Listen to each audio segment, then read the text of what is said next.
Don't blame me, chat. Blame our... Woo!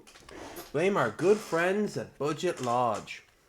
Are you taking any drugs? Are you taking any drugs? That's a great question to ask. I don't even have caffeine.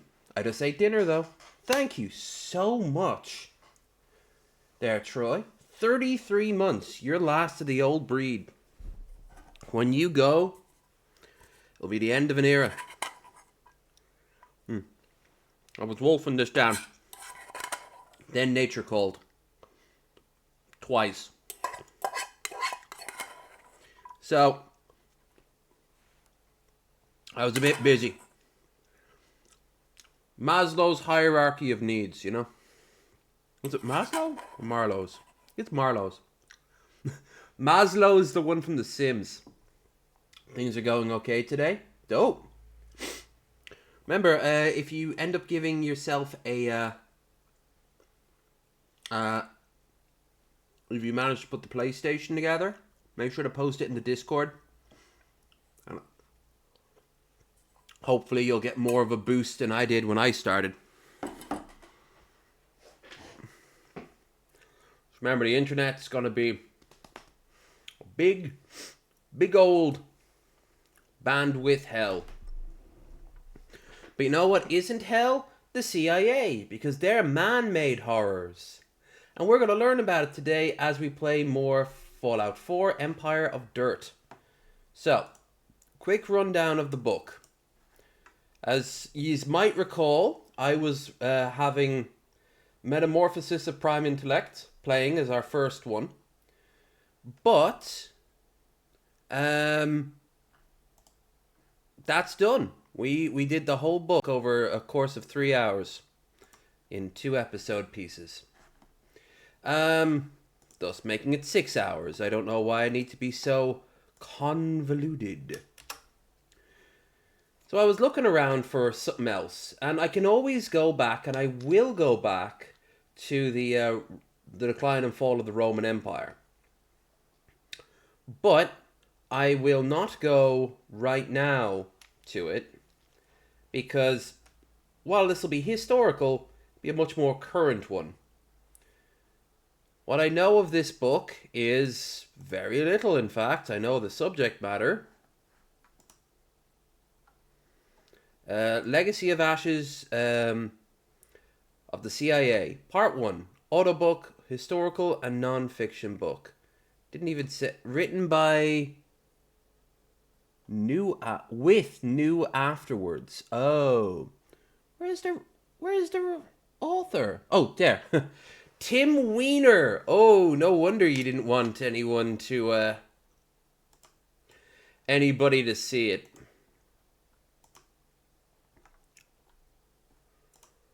I'm going to read the wiki real quick. Legacy of Ashes, The History of the CIA, 2007. So in a lot of ways, this book is already out of date. Jesus, by nearly 20 years now, thinking of it. Christ, we're getting old. Dedicated throughout the Central Intelligence Agency from the creation of World War II through the Cold War and the years and the War on Terror, which isn't done yet, so meh. The book is based on more than 50,000 documents, primarily from the archives of the CIA, and hundreds of interviews with CIA veterans, including 10 directors of Central Intelligence.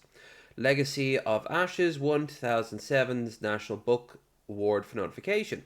Press release coinciding with the book's release, CIA claimed with strong range of sources, opportunity to write balanced history of complex, important subject. His bias is overwhelming in his scholarship. One cannot learn a true story from Legacy of Ashes. However, the New York Times reviewed it positively, calling it engrossing, comprehensive, successor to his book, The Mission, the CIA in the 21st Century, also by the same author, Tim Weiner. Reception, David Wise, faulted. Ah, okay. David Wise, co-author of The Invisible... You know what? I'm not going to read the reception until after we've listened to the book. Which, this one is about 3 or 4 times longer than Prime Intellect. So this is going to be ours at least until the end of the month. So you keep that in mind.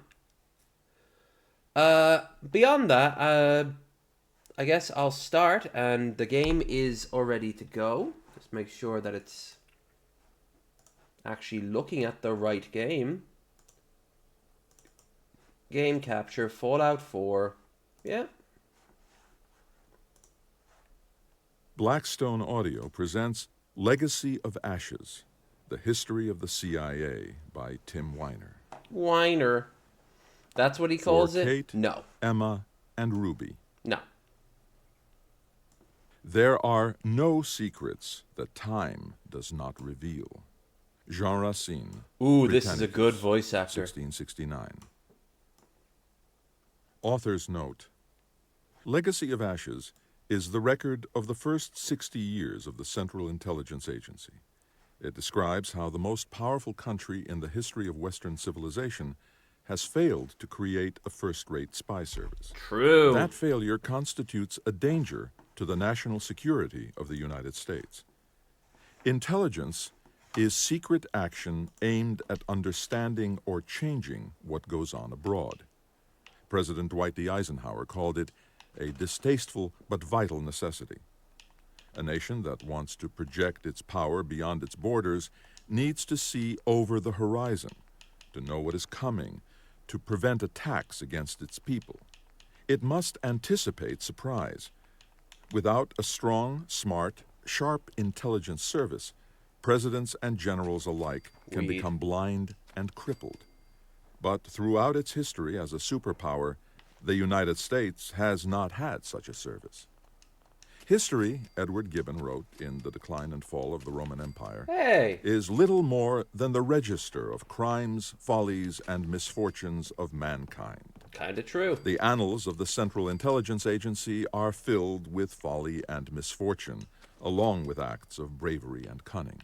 Yep. They are replete with fleeting successes and long-lasting Ooh, he's going to failures mention abroad. Gus Avocado. They are Fuck marked yeah. by political battles and power struggles at Avocado? home. The agency's triumphs have saved some blood and treasure. Its mistakes have squandered both. They have proved fatal for legions of American soldiers and foreign agents.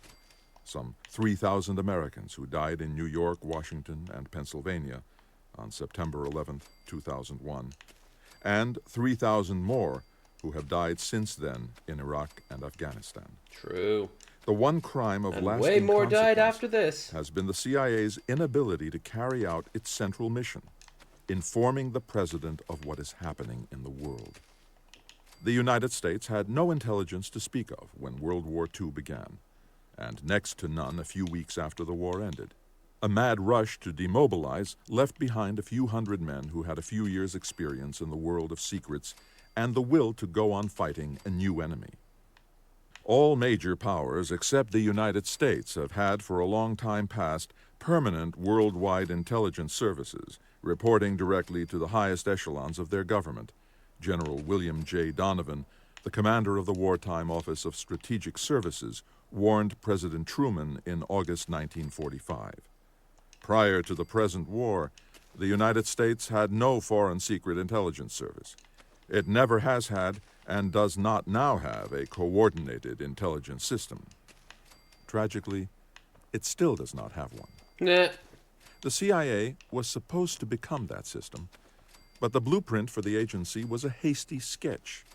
It was no cure for a chronic American weakness. Secrecy and deception were not our strengths.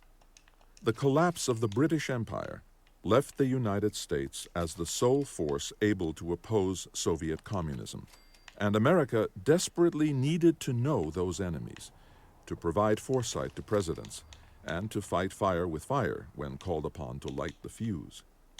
The mission of the CIA, above all, was to keep the president forewarned against surprise attack. Now this is meant to be A second copyright Pearl free, Harbor. but The We'll see. agency's ranks were filled with thousands of patriotic Americans in the 1950s. Many were brave and battle-hardened. Some had wisdom. Few really knew the enemy. Where understanding failed, presidents ordered the CIA to change the course of history through covert action. The conduct of political and psychological Good warfare job. in peacetime was a new art, wrote Gerald Miller, then the CIA's covert operations chief for Western Europe. Some of the techniques were known, but doctrine and experience were lacking. The CIA's covert operations were by and large blind stabs in the dark. The agency's only course was to learn by doing, by making mistakes in battle. The CIA then concealed its failures abroad, lying to Presidents Eisenhower and Kennedy. It told those lies to preserve its standing in Washington. The truth, said Don Gregg, a skilled Cold War station chief, was that the agency at the height of its powers had a great reputation and a terrible record. Like the American public, the agency dissented at its peril during the Vietnam War. Like the American press, it discovered that its reporting was rejected if it did not fit the preconceptions of presidents. The CIA was rebuked and scorned by Presidents Johnson, Nixon, Ford, and Carter. None of them understood how the agency worked. They took office with the expectation that intelligence could solve every problem or that it could not do anything right, and then moved to the opposite view, notes a former deputy director of Central Intelligence, Richard J. Kerr. Then they settled down and vacillated from one extreme to the other. To survive as an institution in Washington, the agency above all had to have the president's ear. But it soon learned that it was dangerous to tell him what he did not want to hear. The CIA's analysts learned to march in lockstep, conforming to conventional wisdom. They misapprehended the intentions and capabilities of our enemies, miscalculated the strength of communism, and misjudged the threat of terrorism. The supreme goal of the CIA during the Cold War was to steal Soviet secrets by recruiting spies. But the CIA never possessed a single one who had deep insight into the workings of the Kremlin. The number of Soviet spies with important information to reveal, all of them volunteers, not recruits, could be counted on the fingers of two hands. And all of them died, captured and executed by Moscow. Almost all had been betrayed by officers of the CIA's Soviet division, who were spying for the other side under Presidents Reagan and George H.W. Bush. Yep. Under Reagan, the CIA set off on misconceived Third World missions, selling arms to Iran's Revolutionary Guards to finance a war in Central America, breaking the law and squandering what trust remained reposed in it. North. More Ollie grievously, North. it missed the fatal weakness of its main enemy. It fell to machines, not men, to understand the other side. As the technology of espionage expanded its horizons, the CIA's vision grew more and more myopic. Spy satellites enabled it to count Soviet weapons. They did not deliver the crucial information that communism was crumbling. The CIA's foremost experts never saw the enemy until after the Cold War was over. The agency had bled the Soviets by pouring billions of dollars of weapons into Afghanistan to help fight the Red Army's occupying forces. That was an epic success. But it failed to see that the Islamic warriors it supported would soon take aim at the United States, and when that understanding came, the agency failed to act. That was an epical failure. Epic. The unity of purpose that held the CIA together during the Cold War came undone in the 1990s under President Clinton. The agency still had people who strove to understand the world, but their ranks were far too thin. There were still talented officers who dedicated themselves to serving the United States abroad, but their numbers were far too few. The FBI had more agents in New York than the CIA had officers abroad. By the end of the century, the agency was no longer a fully functioning and independent intelligence service. It was becoming a second echelon field office for the Pentagon, weighing tactics for battles that never came, not strategies for the struggle ahead. It was powerless to prevent the second Pearl Harbor. After the attacks on New York and Washington, the agency sent a small, skilled cadre of covert operators into Afghanistan and Pakistan to hunt down the leaders of al-Qaeda. It then forfeited its role as a reliable source of secret information when it handed the White House false reports on the existence of weapons of mass destruction in Iraq. It had delivered a ton of reportage based on an ounce of intelligence. President George And W. nothing Bush bad and happened. his administration, in turn, misused the agency, once proudly run by his father, turning it into a paramilitary police force abroad and a paralyzed bureaucracy at headquarters. Bush casually pronounced a political death sentence upon the CIA in 2004 when he said that the agency was just guessing about the course of the war in Iraq. No president Didn't had stop ever you from publicly keep dismissed going, the did it? CIA that way. Its centrality in the American government ended with the dissolution of the Office of Director of Central Intelligence in 2005. Now the CIA must be rebuilt if it is to survive. That task will take years. The And challenge won't work. of understanding the world as it is has overwhelmed 3 generations of CIA officers. Few among the new generation have mastered the intricacies of foreign lands, much less the political culture of Washington. In turn, almost every president, almost every Congress, and almost every director of Central Intelligence since the 1960s has proved incapable of grasping the mechanics of the CIA. Most have left the agency in worse shape than they found it. Their failures have handed future generations, in the words of President Eisenhower, a legacy of ashes. We are back where we began 60 years ago, in a state of disarray. Legacy of Ashes sets out to show how it has come to pass that the United States now lacks the intelligence it will need in the years ahead. It is drawn from the words, the ideas, Elon will and the fix it. deeds set forth in the files of the American national security establishment. They record what our leaders really said, really wanted, and really did when they projected power This isn't abroad. working. This book is based on my reading of more than 50,000 documents, primarily from the archives of the CIA, the White House, and the State Department. More than 2,000 oral histories of American intelligence officers, soldiers, and diplomats, and more than 300 interviews conducted since 1987 with CIA officers and veterans, including 10 directors of Central Intelligence. This book is on the record. No anonymous sources, no blind quotations, no hearsay. It is the first history of the CIA, compiled entirely from first-hand reporting and primary documents. It is, by its nature, incomplete. No president, no director of Central Intelligence, and certainly no outsider can know everything about the agency. What I have written here is not the whole truth, but to the best of my ability, it is nothing but the truth. I hope it may serve as a warning. No republic in history has lasted longer than 300 years. And this Don't nation do may that. not Don't long do the endure as a great 300-year power thing. unless it finds the eyes to see things as they And yes, are it in did. the world. Venice. That once was the mission of the Central Intelligence Agency. It's a weird one there. Part 1. In the beginning, we knew nothing. The CIA under Truman, 1945 to 1953. 1. Intelligence must be global and totalitarian. All Harry Truman wanted was a newspaper.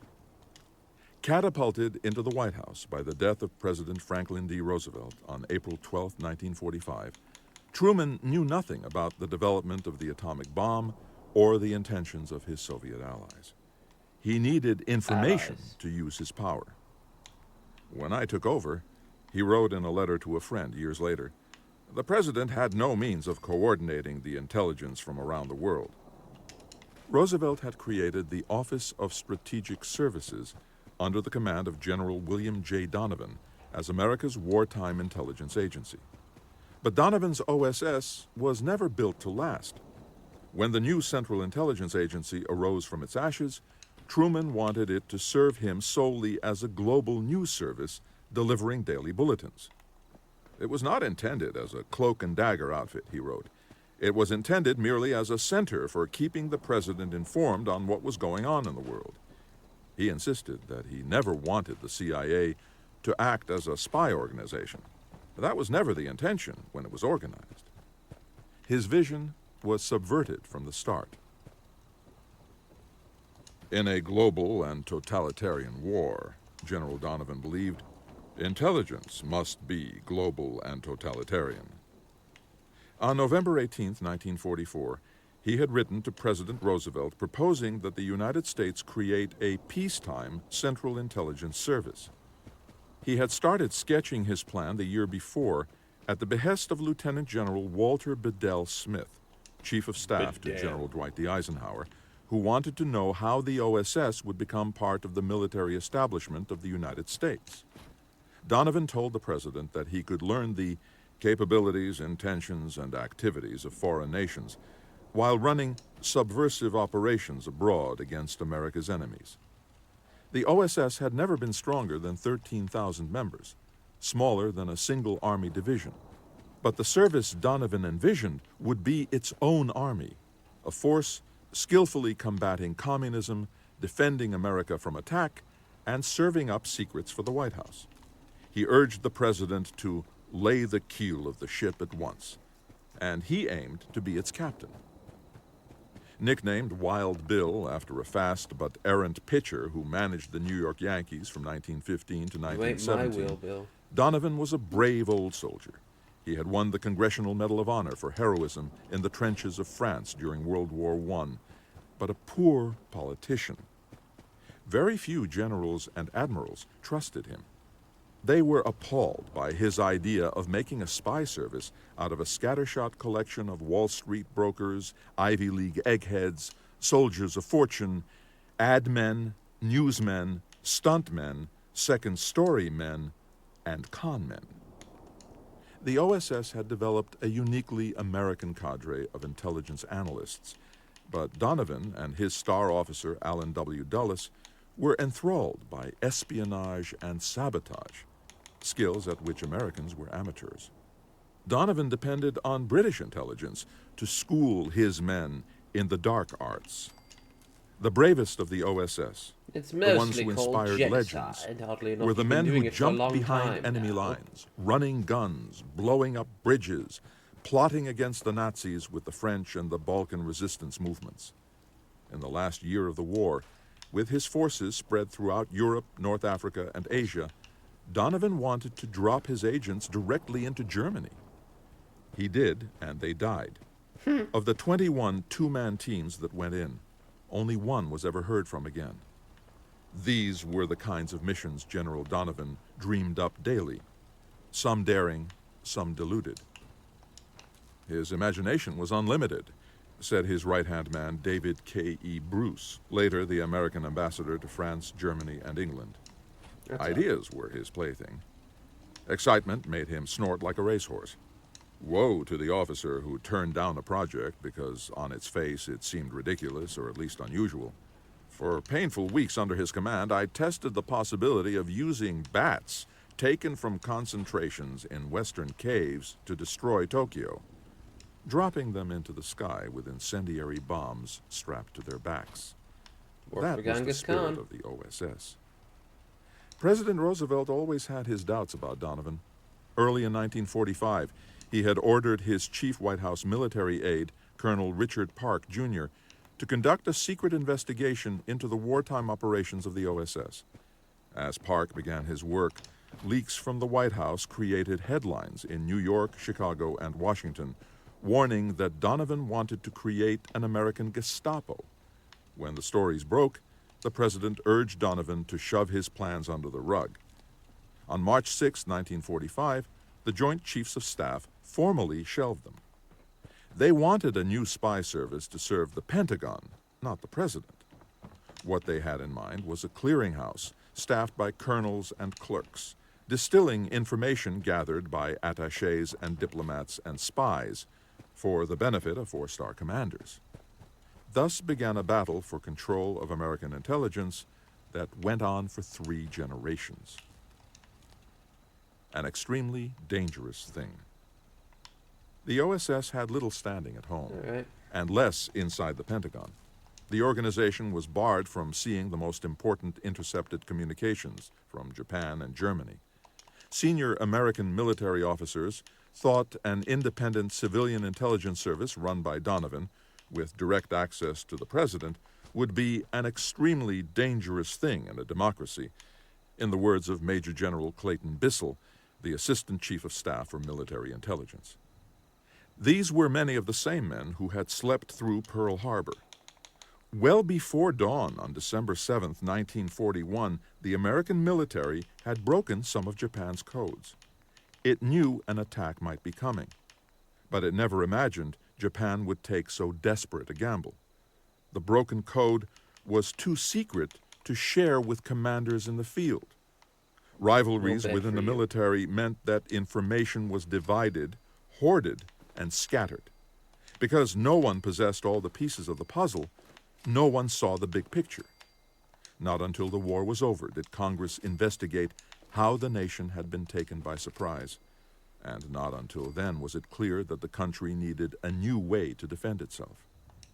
Before Pearl Harbor, American intelligence covering great swaths of the globe could be found in a short row of wooden filing cabinets at the State Department.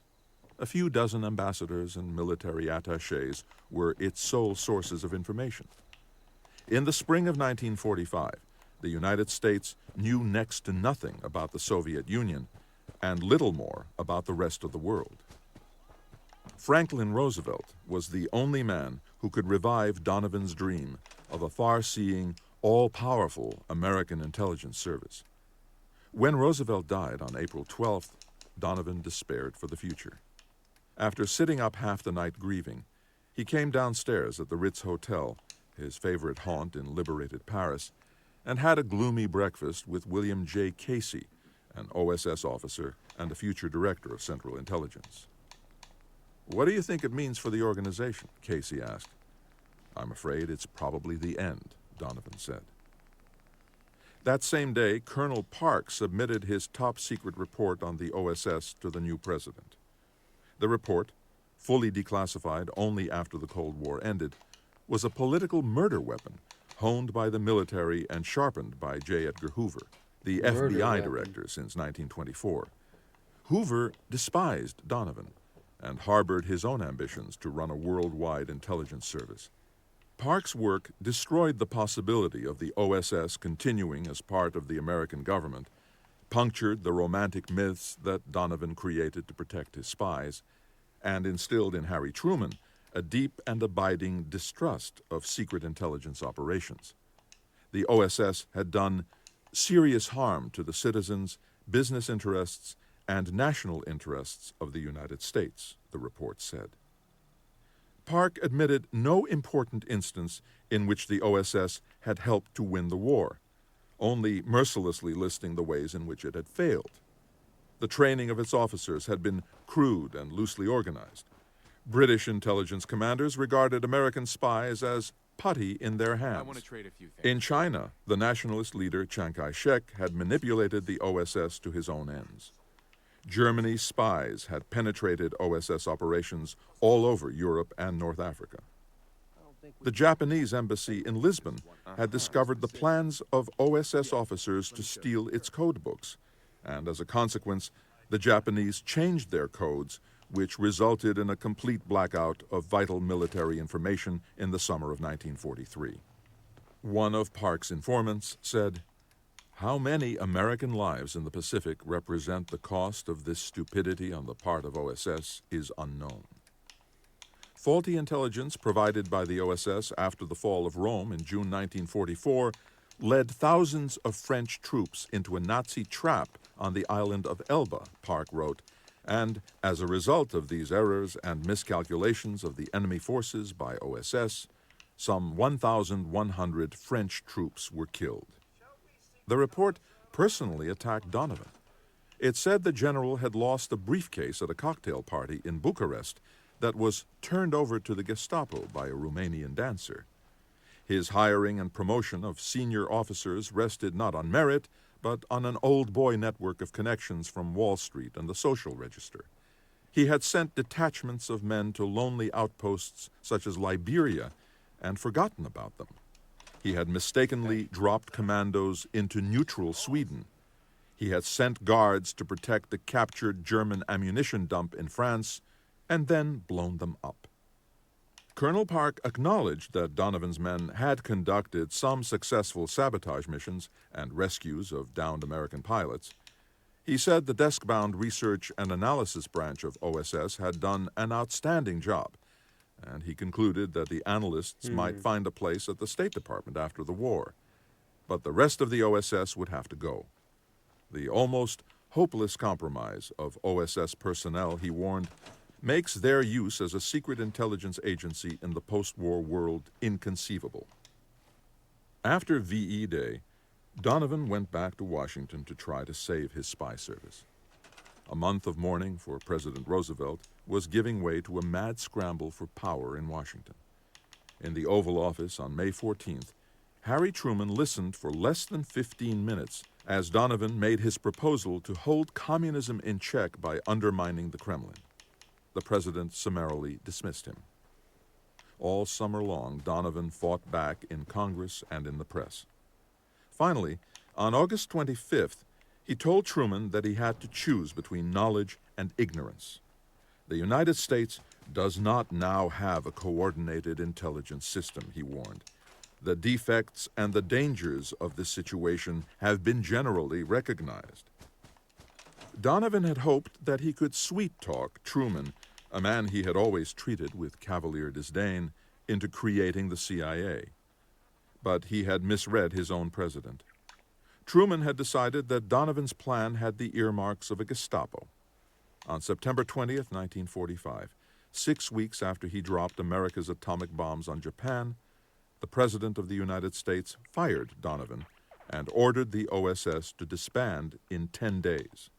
America's spy service was abolished. 2. The logic of force.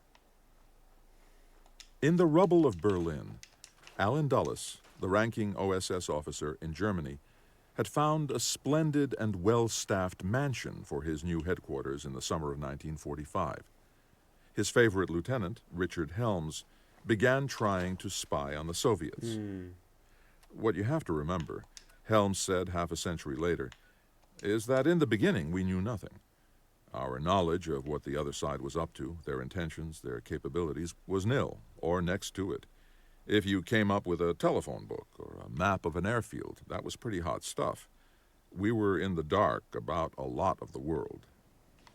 Helms had been happy to return to Berlin, where he had made his name as a 23-year-old wire service reporter by interviewing Hitler at the 1936 Olympics. He was dumbstruck by the abolition of the OSS. At the outfit's operations center in Berlin, a commandeered sparkling wine factory, the anger and alcohol flowed freely on the night the order from the president arrived. There would be no central headquarters for American intelligence as Dulles had envisioned. Only a skeleton crew would stay on overseas. Helms simply could not believe the mission could come to an end. He was encouraged a few days later when a message arrived from OSS headquarters in Washington telling him to hold the fort. The holy cause of Central Intelligence. The message came from Donovan's deputy, Brigadier General John Magruder, a gentleman soldier who had been in the Army since 1910. He adamantly believed that without an intelligence service, America's new supremacy in the world would be left to blind chance or beholden to the British. On September 26, 1945, 6 days after President Truman signed away the OSS, General Magruder stalked down the endless corridors of the Pentagon. The moment was opportune. The Secretary of War, Henry Stimson, had resigned that week, and Stimson had been dead set against the idea of a CIA. "Seems to me most inadvisable," he had told Donovan a few months earlier. Now, General Magruder sees the opening left by Stimson's departure. He sat down with an old friend of Donovan's, the Assistant Secretary of War, John McCloy, one of the great movers and shakers of Washington. Together, the two men countermanded the president.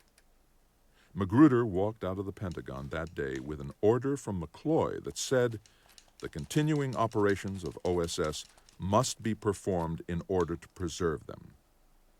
That piece of paper kept the hope for a Central Intelligence Agency alive.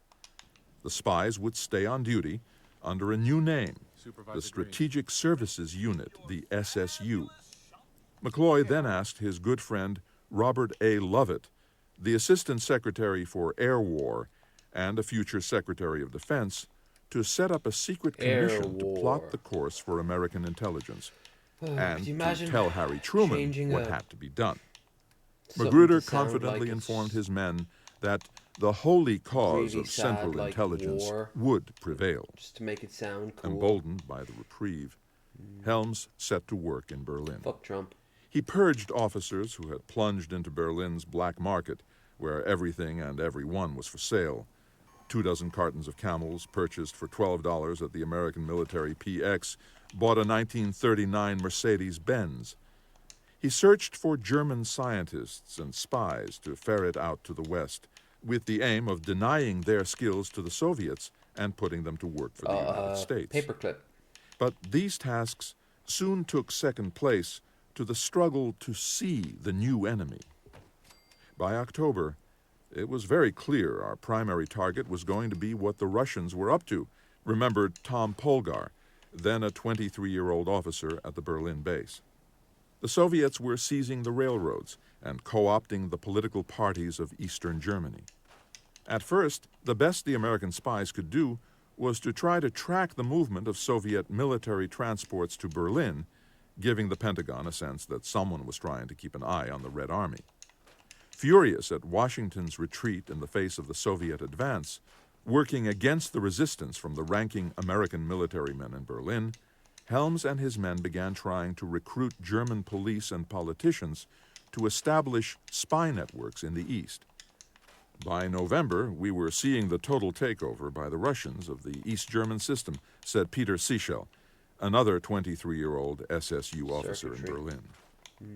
The Joint Chiefs of Staff and the forceful Secretary of the Navy, James V. Forrestal, now began to fear that the Soviets, like the Nazis before them, would move to seize all of Europe, and then push on to the Eastern Mediterranean, the Persian Gulf, northern China, and Korea.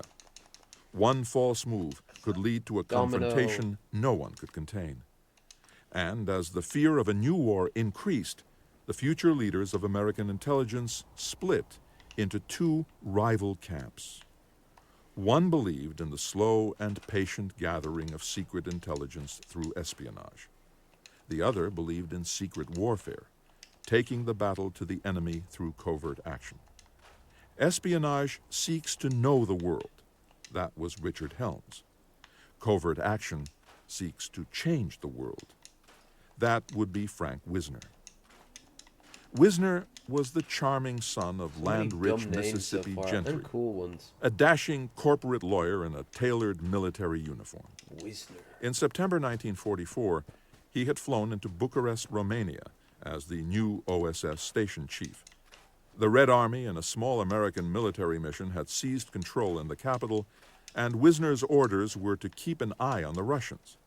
He was in his glory, conspiring with the young King Michael, plotting the rescue of downed Allied airmen, and requisitioning the 30-room mansion of a Bucharest beer baron.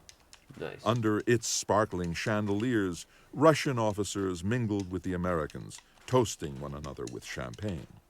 Wisner was thrilled. He was one of the first OSS men to bend an elbow with the Russians, and he proudly reported to headquarters that he had made a successful liaison with the Soviet intelligence service. He had been an American spy for less than a year. The Russians had been at the game for more than 2 centuries. They already had well-placed agents within the OSS, and they quickly infiltrated Wisner's inner circle of Romanian allies and agents. By midwinter, they took control of the capital, herded tens of thousands of Romanians who Oh, why had I German was surprised bloodlines at into that. railroad cars and shipped them eastward to enslavement or death. Wisner watched 27 boxcars filled with human cargo rolling out of Romania. The memory haunted him all his life. He was a deeply shaken man when he arrived at OSS headquarters in Germany, where he and Helms became uneasy allies. They flew to Washington together in December 1945, and as they talked during the 18-hour journey, they realized they had no idea whether the United States would have a clandestine service after they landed. An apparently bastard organization. In Washington, the battle over the future of American intelligence was growing fierce. The Joint Chiefs of Staff fought for a service firmly under their control. The Army and the Navy demanded their own. J. Edgar Hoover wanted the FBI to conduct worldwide espionage. The State Department sought dominion. Even the Postmaster General weighed in. General Magruder defined the problem. Clandestine intelligence operations involve a constant breaking of all the rules, he wrote. To put it baldly, such operations are necessarily extra-legal and sometimes illegal. He argued convincingly that the Pentagon and the State Department could not risk running those missions. A new clandestine service would have to take charge. But almost no one was left to fill its ranks. The intelligence collection effort more or less came to a standstill, said Colonel Bill Quinn, General Magruder's executive officer of the Strategic Services Unit. All right. 5 of every 6 OSS veterans had gone back to their old lives. They saw what was left of American intelligence as transparently jerry-built and transient, Helms said. An apparently bastard organization with an unpredictable life expectancy. Their number fell by nearly 10,000 in 3 months, down to 1,967 by the end of 1945. The London, Paris, Rome, Vienna, Madrid, Lisbon, and Stockholm stations lost almost all their officers. 15 out of 23 Asian outposts closed. On the 4th anniversary of Pearl Harbor, convinced that Truman had run American intelligence off the rails, Allen Dulles returned to his desk at Sullivan and Cromwell, the New York law firm where his brother John Foster Dulles was a partner.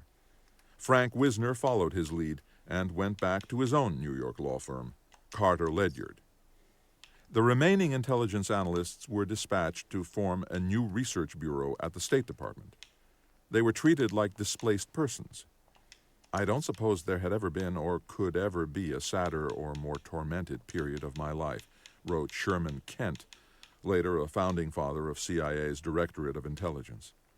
The most talented soon left in despair, back to their universities and newspapers. No replacements appeared. There would be no coherent intelligence reporting in the American government for many years to come.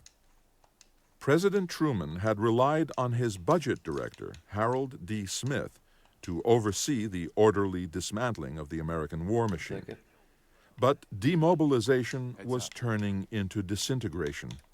Smith warned the president on the day he dismembered the OSS that the United States was at risk of returning to the state of innocence that had prevailed before Pearl Harbor. He feared that American intelligence had become royally bitched up.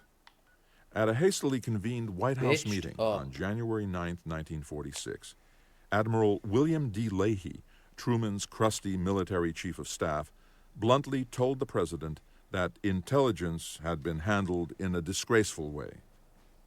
Truman saw that he had created a snafu and decided to set it straight. He summoned the Deputy Director of Naval Intelligence, Rear Admiral Sidney W. Sowers. A reservist, Sowers was a Democratic Party stalwart from Missouri, a wealthy businessman who made his money in life insurance and Piggly Wiggly shops, the nation's first self-service supermarkets. Piggly He had Wiggly. served on a post-war commission studying the future of intelligence created by Secretary of the Navy James Forrestal, but his sights were set on nothing grander than a swift return to St. Louis. Sowers discovered, to his dismay, that the president was going to make him the first director of Central Intelligence. Admiral Leahy recorded the moment of the investiture in his office diary for January 24, 1946. At lunch today in the White House, with only members of the staff present, Rear Admiral Sidney Sowers and I were presented with black cloaks, black hats, and wooden daggers by Truman. The president then knighted Sowers as chief of the Cloak and Dagger Group of Snoopers Oh no. and director of centralized Let's snooping. try that again. This vaudeville act placed the flabbergasted reservist in command of the misbegotten and short-lived organization called the Central Intelligence Group. Sowers was now in charge of nearly 2,000 intelligence officers and support staff who controlled files and dossiers on some Oh, now you're not doing 400,000 that? individuals. Many of them had no idea what they were doing or what they were supposed to do. Someone asked Sowers after his swearing in what he wanted to do. "I want to go home," he said. Like every director of Central Intelligence who followed him, he was given great responsibility without equivalent authority. He had no direction from the White House. The trouble was that no one really knew what the president wanted, least of all the president himself. Truman said he only needed a daily intelligence digest to keep from having to read a 2-foot stack of cables every morning. It seemed to the charter members of the Central Intelligence Group that it was the only aspect of their work he ever considered.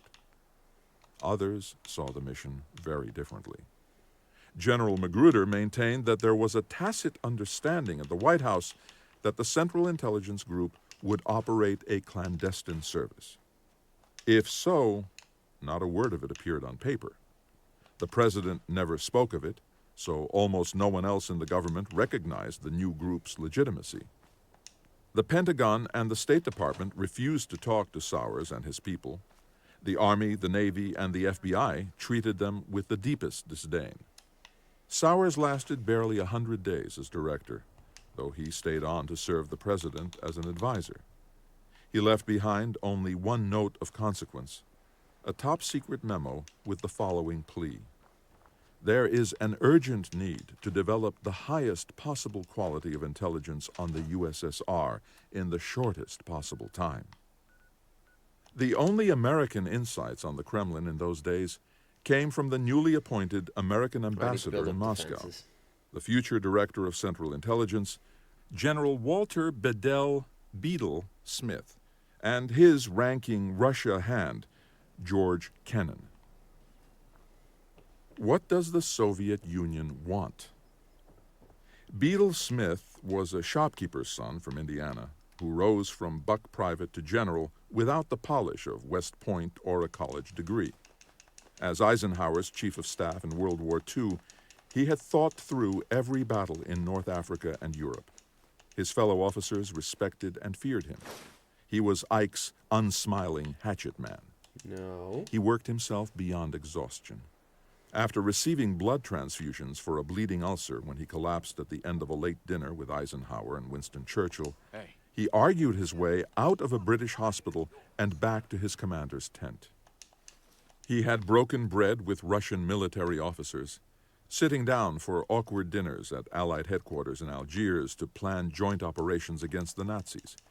He had personally accepted the Nazi surrender that ended the war in Europe, staring down with contempt at the German command in the battered little red schoolhouse in Reims, France, that served as the American military's forward headquarters. On VE Day, May 8, 1945, he had met for a few fleeting minutes in Reims with Allen Dulles and Richard Helms. Dulles, cursed by gout, hobbling on a crutch, had come to see Eisenhower and win his approval for the creation of an all-powerful American intelligence center in Berlin. Ike had no time for Dulles that morning. I'm A doing bad this wrong. omen. Beadle Smith arrived in Moscow in March 1946 to be schooled by George Kennan, the chargé d'affaires at the American Embassy. Kennan had spent many years in Russia Many dark hours trying to decipher Joseph Stalin. The Red Army had seized almost half of Europe in the war, a prize taken at the terrible price of 20 million Russian dead. Its forces had liberated nations from the Nazis, but now the shadow of the Kremlin was falling over more than 100 million people beyond Russia's borders. Kennan foresaw that the Soviets would hold their conquests by brute strength. He had warned the White House to prepare for a showdown. A few days before Beadle Smith landed in Moscow, Kennan unleashed the most famous cable in the history of American diplomacy, the Long Telegram, an 8,000-word portrait of Soviet paranoia. Kennan's readers, at first a few, Domino in effect. time millions, all seemed to seize on a single line. The Soviets were impervious to the logic of reason, but highly sensitive to the logic of force. In short order, Kennan would gain fame as the greatest Kremlinologist in the American government. We had accustomed ourselves, through our wartime experience, to having a great enemy before us, Kennan reflected many years later. The enemy must always be a center. He must be totally evil. Beadle Smith called Kennan the best possible tutor a newly arrived chief of mission could have had. I have no steel. On a cold, starry night in April 1946, Beadle Smith rode a limousine flying the American flag into the fortress of the Kremlin. At the gates, Soviet intelligence officers checked his identity. His car passed the ancient Russian cathedrals and the huge broken bell at the foot of a tall tower within the Kremlin's walls. Saluting soldiers in high black leather boots and red-striped breeches ushered him inside. He had come alone. They took him down a long corridor, through tall double doors padded with dark green quilted leather. Finally, in a high-ceilinged conference room, the general met the generalissimo. Beadle Smith had a double-barreled question for Stalin. What does the Soviet Union want, and how far is Russia going to go? Stalin stared into the distance, puffing on a cigarette and doodling lopsided hearts and question marks with a red pencil. He denied designs on any other nation. He denounced Winston Churchill's warning delivered in a speech a few weeks earlier in Missouri about the Iron Curtain that had fallen across Europe. Stalin said Russia knew its enemies. Is it possible that you really believe that the United States and Great Britain are united in an alliance to thwart Russia? Beadle Smith asked. Da, said Stalin. The general repeated, how far is Russia going to go? Stalin looked right at him and said, we're not going to go much further. How much further? No one knew. What was the mission of American intelligence in the face of the new Soviet threat? No one was sure. An apprentice juggler. On June 10, 1946, General Hoyt Vandenberg became the second director of Central Intelligence. A handsome pilot who had led Eisenhower's tactical air war in Europe, he now ran a fly-by-night outfit based in a cluster of undistinguished masonry buildings at the far end of Foggy Bottom, atop a small bluff overlooking the Potomac. His command post stood at 2430 E Street, the old headquarters of the OSS, surrounded by an abandoned gasworks, a turreted brewery, and a roller skating rink. Vandenberg lacked three essential tools: money, power, and people. The Central Intelligence Group stood outside the law in the judgment of Lawrence Houston, General Counsel for Central Intelligence from 1946 to 1972. The president could not legally create a federal agency out of thin air. Without the consent of Congress, Central Intelligence could not legally spend money. No money meant no power. Vandenberg set out to get the United States back into the intelligence business. He created a new Office of Special Operations to conduct spying and subversion overseas, and wrangled $15 million under the table from a handful of congressmen to carry out those missions. He wanted to know everything about the Soviet forces in Eastern and Central Europe, their movements, their capabilities, their intentions, and he ordered Richard Helms to deliver in a hurry.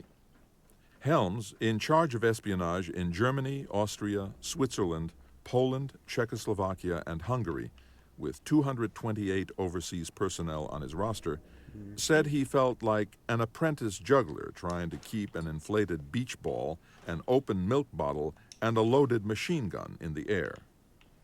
All over Europe, a legion of political exiles, former intelligence officers, ex-agents, and sundry entrepreneurs were turning themselves into intelligence moguls, brokering the sale of fabricated-to-order information. The more his spies spent buying intelligence, the less valuable it became. If there are more graphic illustrations of throwing money at a problem that hasn't been thought through, none comes to mind, he wrote. What passed for intelligence on the Soviets and their satellites was a patchwork of frauds produced by talented liars. Helms later determined that at least half the information on the Soviet Union and Eastern Europe in the CIA's files was pure falsehood. His stations in Berlin and Vienna had become factories of fake intelligence. Few of his officers or analysts Fake news, could sift if you will. fact from fiction. It was an ever-present problem. More than half a century later, the CIA confronted the same sort of fabrication as it sought to uncover Iraq's weapons of mass destruction. From the first day Vandenberg took office, he was shaken by terrifying reports from overseas. His daily bulletins generated heat, but little light. It was impossible to determine whether the warnings were true, but they went up the chain of command regardless. Flash, a drunken Soviet officer boasted that Russia would strike without warning. Flash, the commander of Soviet forces in the Balkans, was toasting the coming fall of Istanbul. Flash, Stalin was prepared to invade Turkey, encircle the Black Sea, and take the Mediterranean and the Middle East. The Pentagon determined that the best way to blunt a Soviet advance was to cut the Red Army's supply lines in Romania. Senior staff members under the Joint Chiefs started drawing up battle plans. That's nice. They told Vandenberg to prepare the first covert operation of the Cold War. In an attempt to carry out that order, Vandenberg changed the mission of the Central Intelligence Group. On July 17, 1946, he sent two of his aides to see Truman's White House counsel, Clark Clifford. They argued that the original concept of the Central Intelligence Group should now be altered to make it an operating agency. Without any legal authority, it became one. On that same day, Vandenberg personally asked Secretary of War Robert Patterson and Secretary of State James Burns to slip him an additional $10 million in secret funds to finance the work of intelligence agents all over the world. They did. Vandenberg's Office of Special Operations set out to create an underground resistance force in Romania.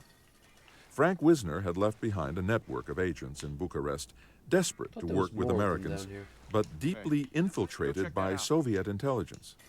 Charles W. Hostler, the first station chief in Bucharest for the Office of Special Operations, found himself surrounded by conspiracy, intrigue, nastiness, double-dealing, dishonesty, occasional murder and assassination among fascists, communists, monarchists, industrialists, anarchists, moderates, intellectuals, and idealists. A social and political environment for which young American officers were poorly prepared. Vandenberg ordered Lieutenant Ira C. Hamilton and Major Thomas R. Hall, based at the tiny American military mission in Bucharest, to organize Romania's National Peasant Party into a resistance force. Major Hall, who had been an OSS officer in the Balkans, spoke some Romanian. Lieutenant Hamilton spoke none. His guide was the one important agent Wisner had recruited 2 years before, Theodore Manacatide, who had been a sergeant on the intelligence staff of the Romanian army and now worked at the American military mission, translator by day and spy by night. Manacatide took Hamilton and Hall to meet the National Peasant Party leaders. The Americans offered the clandestine support of the United States, guns, money, and intelligence. On October 5th, working with the new Central Intelligence Station in occupied Vienna, the Americans smuggled the former foreign minister of Romania and 5 other members of the would-be Liberation Army into Austria, sedating them, stuffing them into mail sacks, and flying them to safe harbor. It took Soviet intelligence and the Romanian secret police only a few weeks to sniff out the spies. The Americans and their chief agent ran for their lives as communist security forces crushed the mainstream Romanian resistance. The Peasant Party's leaders were charged with treason and imprisoned. Manacatire, Hamilton, and Hall were convicted in absentia at a public trial after witnesses swore that they had represented themselves as agents of a new American intelligence service. Frank Wisner opened the New York Times on November 20th, 1946, and read a short article on page 10 reporting that his old agent, Manacatire, formerly employed by the United States Mission, had been sentenced to life imprisonment on the grounds that he accompanied a Lieutenant Hamilton of the American military mission to a national peasant congress. By winter's end, nearly every one of the Romanians who had worked for Wisner during the war was jailed or enough killed. of what I needed. His personal secretary had committed suicide. A brutal dictatorship took control of Romania. Its rise to power hastened by the failure of American covert action. Wisner left his law firm and went to Washington, securing a post at the State Department where he oversaw the occupied zones of Berlin, Vienna, Tokyo, Seoul, and Trieste. He had greater ambitions. He was convinced that the United States had to learn to fight in a new way, with the same skills and the same secrecy as its enemy. 3. Fight fire with fire.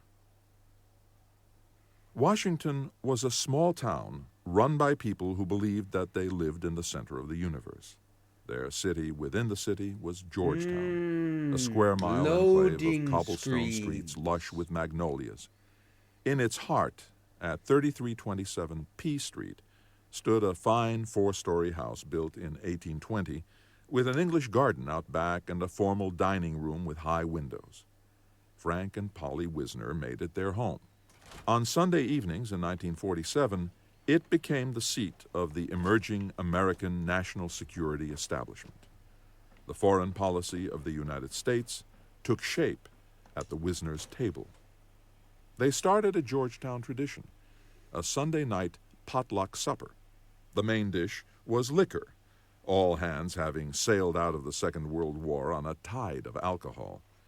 The Wisners' eldest son, Frank's namesake, who in time rose to the heights of American diplomacy, saw the Sunday night suppers as extraordinarily important events. They were not just trifling social affairs. They became the very lifeblood of the way the government thought, fought, worked, compared notes, made up its mind, and reached consensus. After dinner, in the British tradition, the ladies retired, the gentlemen remained, and the bold ideas and boozy banter went late into the night. On any given evening, the guests might include Wisner's close friend David Bruce, the OSS veteran en route to becoming the American ambassador in Paris; Chip Bolin, counsel to the Secretary of State and a future ambassador to Moscow; Under Secretary of State Robert Lovett and the future Secretary of State Dean Acheson; and the newly eminent Kremlinologist George Kennan. These men believed it was in their power to change the course of human events, and their great debate was how to stop a Soviet takeover of Europe. Stalin was consolidating his control of the Balkans. Leftist guerrillas battled a right-wing monarchy in the mountains of Greece. Food riots broke out in Italy and France, where communist politicians called for general strikes. British soldiers and spies were pulling out of their posts all over the world, leaving wide swaths of the map open for the communists. The sun was setting on the British Empire. The exchequer could not sustain it. The United States was going to have to lead the free world alone. Something that Wisner and his America was guests very okay listened with. closely to Kennan. They had absorbed his long telegram from Moscow, and they shared his view of the Soviet threat. So did Navy Secretary James Forrestal, soon to be the first Secretary of Defense, a Wall Street wonder boy who saw communism as a fanatical faith to be fought with a still deeper conviction. Forrestal Credit had become cards Kennan's political and patron, fan clothes. installing him in a general's mansion at the National War College and making his work required reading for thousands of military officers.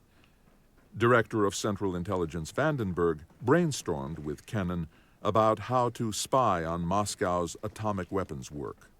The new Secretary of State, George C. Marshall, the chief of the U.S. Army in World War II, determined that the nation needed to reshape its foreign policy. And in the spring, he put Kennan in charge of the State Department's new policy planning staff. Kennan was drawing up a battle plan for the newly named Cold War. Within the course of 6 months, the ideas of this obscure diplomat gave rise to three forces that shaped the world: the Truman Doctrine, a political warning to Moscow to halt its subversion of foreign nations; the Marshall Plan, a global bastion for American influence against communism; and the clandestine service of the Central Intelligence Agency. The greatest intelligence service in the world. I swear I've In heard this February guy's voice before. 1947, the British ambassador had warned acting Secretary of State Dean Acheson that England's military and economic aid to Greece and Turkey would have to cease in 6 weeks. The Greeks would need something on the order of $1 billion over the next 4 years to fight the threat of communism.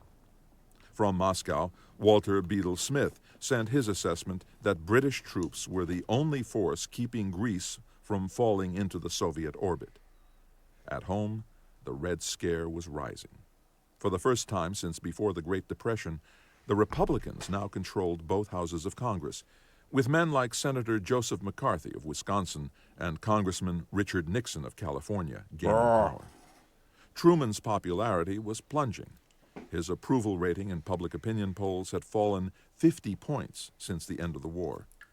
He had changed his mind about Stalin and the Soviets. He also He lost was China. now That was convinced the main that thing. they were an evil abroad in the world. Truman and Acheson summoned Senator Arthur Vandenberg, the Republican chairman of the Committee on Foreign Relations. The newspapers that day noted that the senator's nephew, Hoyt, soon would be relieved as director of Central Intelligence after only 8 months in power. Acheson explained that a communist beachhead in Greece would threaten all of Western Europe. The United States was going to have to find a way to save the free world, and Congress was going to have to pay the bill. Oh, he's got Senator one. Okay. Vandenberg cleared his throat and turned to Truman. "Mr. President," he said, "the only way you are ever going to get this is to make a speech and scare the hell out of the country." On March 12, 1947, Truman made that speech, warning a joint session of Congress that the world would face disaster unless the United States fought communism abroad.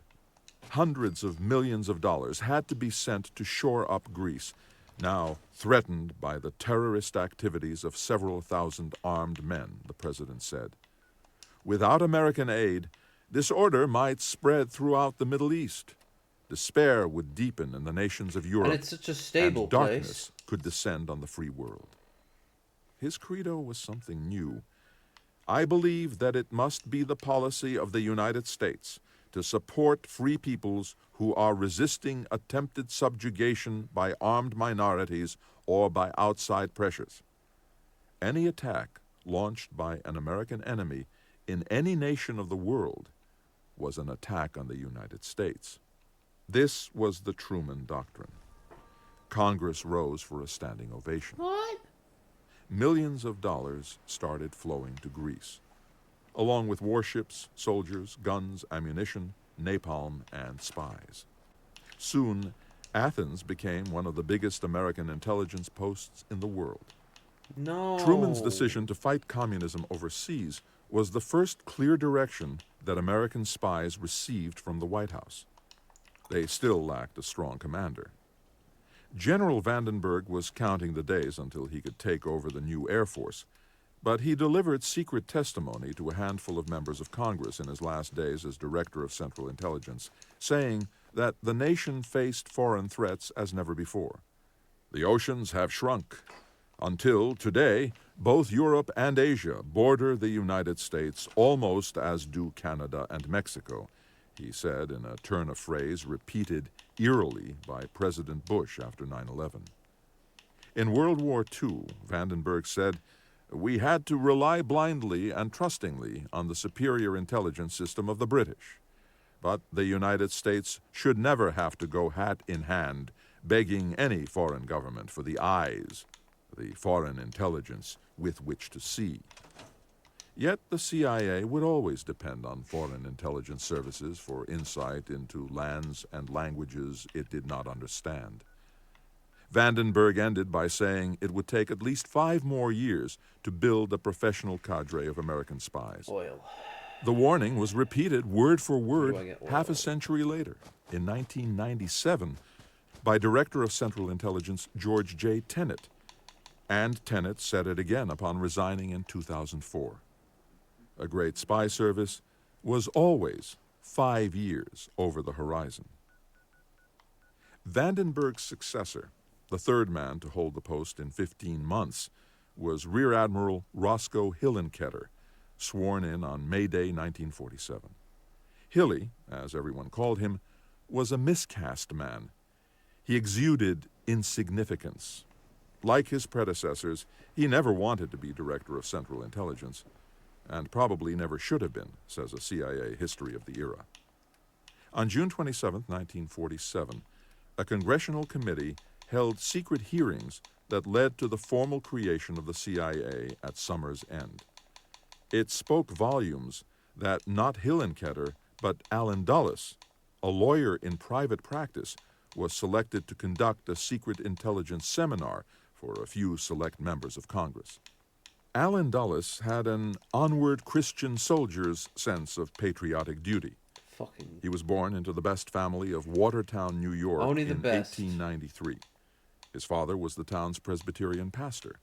His grandfather and his uncle both had served as Secretary of State.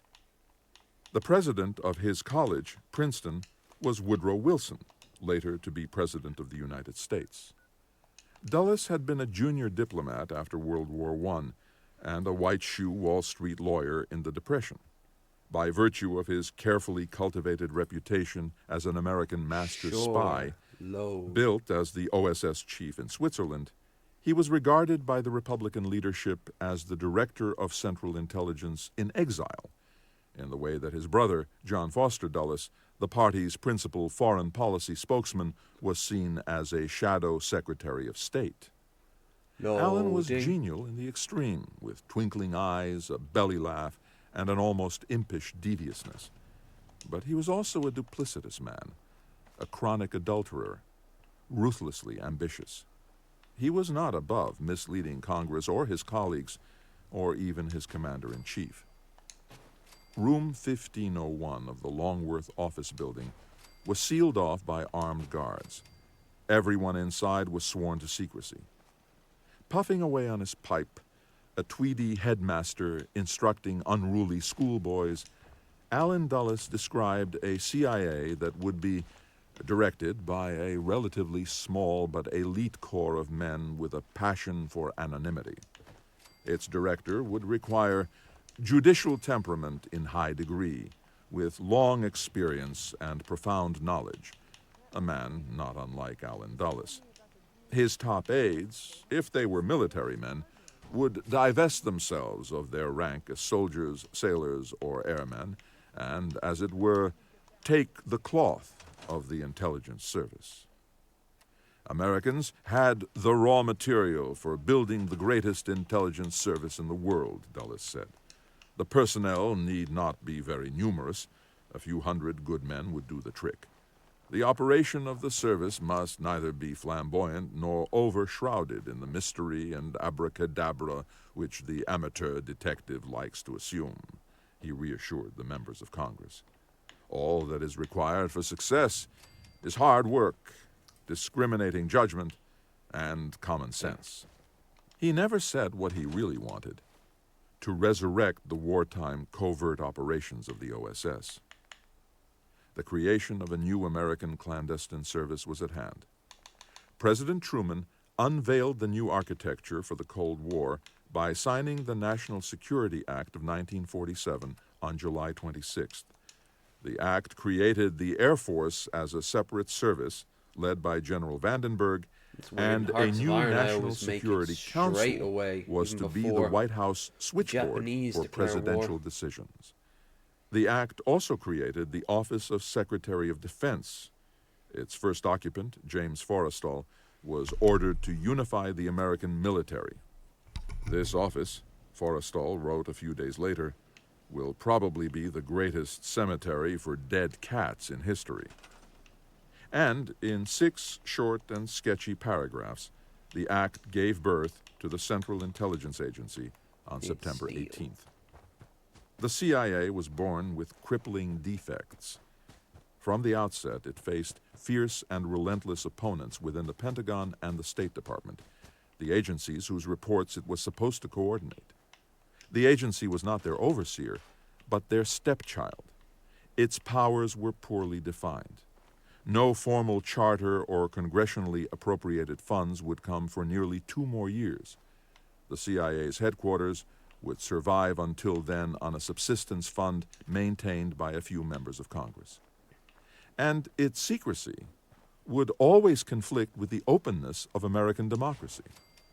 I had the gravest forebodings about this organization, wrote Dean Acheson, soon to be Secretary of State, and warned the President that, as set They're up, safe neither now. he, the National Security Council, nor anyone else would be in a position to know what it was doing or to control it. The National Security Act said nothing about secret I think I'm going to go and operations get a cup of overseas. coffee. It instructed the CIA to correlate, evaluate, and disseminate intelligence, and to perform other functions.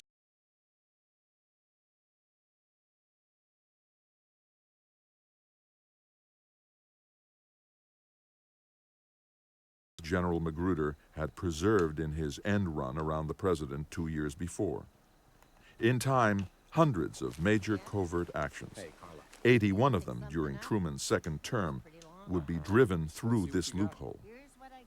The conduct of covert action required the direct or implied authority of the National Security Council. The NSC in those days was Oh, Carla, President Truman, you're the the least Secretary attractive of woman, Defense, except the for, I suppose, Secretary of cricket. State, and the military chiefs. But it was an evanescent I body. always get turned It on seldom seeing you. convened, and when it did, Truman was rarely at the table. He came to the first meeting on September 26th, as did a very wary Roscoe Hillenkoetter. The CIA's counsel, Lawrence Houston, had warned the director against the growing calls for covert action. He said the agency had no legal authority to conduct them without the express consent of Congress. Hilly sought to limit the CIA's overseas missions to the gathering of intelligence.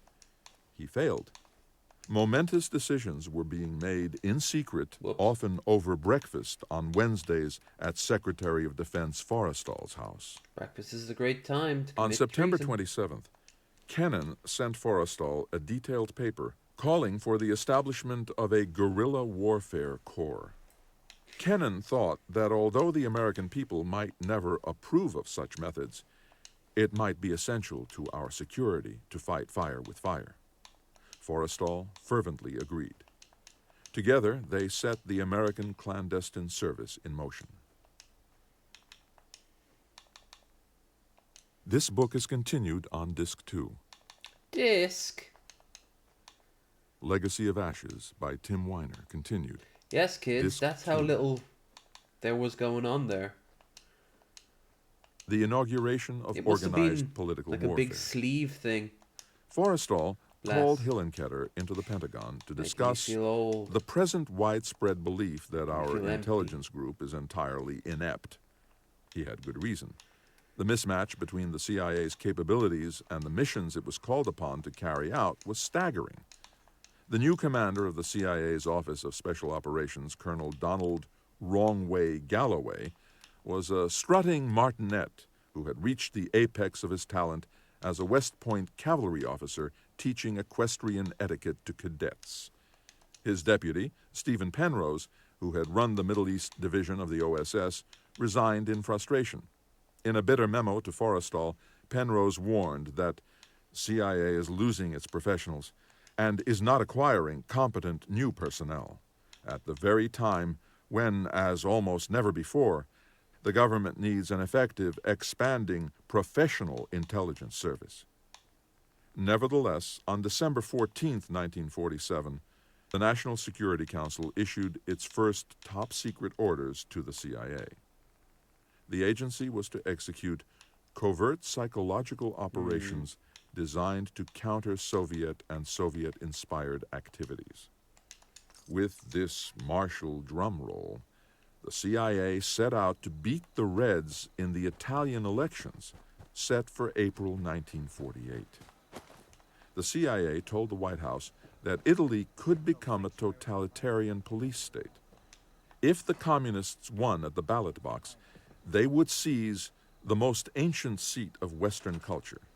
In particular, devout Catholics everywhere would be gravely concerned regarding the safety of the Holy See. The prospect of a godless government surrounding the Pope at gunpoint was too awful to contemplate. Kennan thought that a shooting war would be better than letting the communists take power legally. But covert action modeled on communist techniques of subversion was the next best choice. The CIA's F. Mark Wyatt, who cut his teeth on this operation, remembered that it began weeks before the National Security Council formally authorized it. Congress, of course, never gave a go-ahead. The mission was illegal from the start. In CIA, at headquarters, we were absolutely terrified. We were scared to death, Wyatt said, and with good reason. We were going beyond our charter. Cash, lots of it, would be needed to help defeat the communists. The best guess from the CIA's Rome Station chief, James J. Angleton, was $10 million. Angleton, partly reared in Italy, had served there with the OSS and stayed on. He told headquarters that he had penetrated the Italian Secret Service so deeply that he practically ran it. He would use its members as a bucket brigade to distribute the cash. But where would the money come from? The CIA still had no independent budget and no contingency fund for covert operations. James Forrestal and his good friend Alan Dulles solicited their friends and colleagues from Wall Street and Washington, business people, bankers, and politicians, but it was never enough. Forrestal then went to an old chum, John W. Snyder, the Secretary of the Treasury and one of Harry Truman's closest allies. He convinced Snyder to tap into the Exchange Stabilization Fund, set up in the Depression to shore up the value of the dollar overseas through short-term currency trading, and converted during World War II as a depository for captured Axis loot. The fund held $200 million earmarked for the reconstruction of Europe. It delivered millions into the bank accounts of wealthy American citizens, many of them Italian Americans, who then sent the money to newly formed political fronts created by the CIA. Donors were instructed to place a special code on their income tax forms alongside their charitable donation. The millions were delivered to Italian politicians and the priests of Catholic Action, a political arm of the Vatican. Suitcases filled with cash changed hands in the four-star Hassler Hotel. We would have liked to have done this in a more sophisticated manner, Wyatt said. Passing black bags to effect a political election is not really a terribly attractive thing. But it worked. Italy's Christian Democrats won by a comfortable margin and formed a government that excluded communists. A long romance between the party and the agency began. The CIA's practice of purchasing elections and politicians with bags of cash was repeated in Italy and in many other nations for the next 25 years. But in the weeks before the election, the communists scored another victory. They seized Czechoslovakia, beginning a brutal series of arrests and executions that lasted for nearly 5 years. The CIA station chief in Prague, Charles Kotek, worked to deliver about 30 Czechs, his agents and their families, over the border to Munich. Chief among them was the head of Czech intelligence. Kotek arranged to have him smuggled out of the country, stuffed between the radiator and the grill of a roadster. On March 5, 1948, while the Czech crisis was exploding, a terrifying cable came to the Pentagon from General Lucius D. Clay, Chief of American Occupation Forces in Berlin. The general said he had a gut feeling that a Soviet attack could come at any minute. The Pentagon leaked the cable, and Washington was swamped by fear. Though the CIA's Berlin base sent a report reassuring the president that there was no sign of any impending attack, no one listened.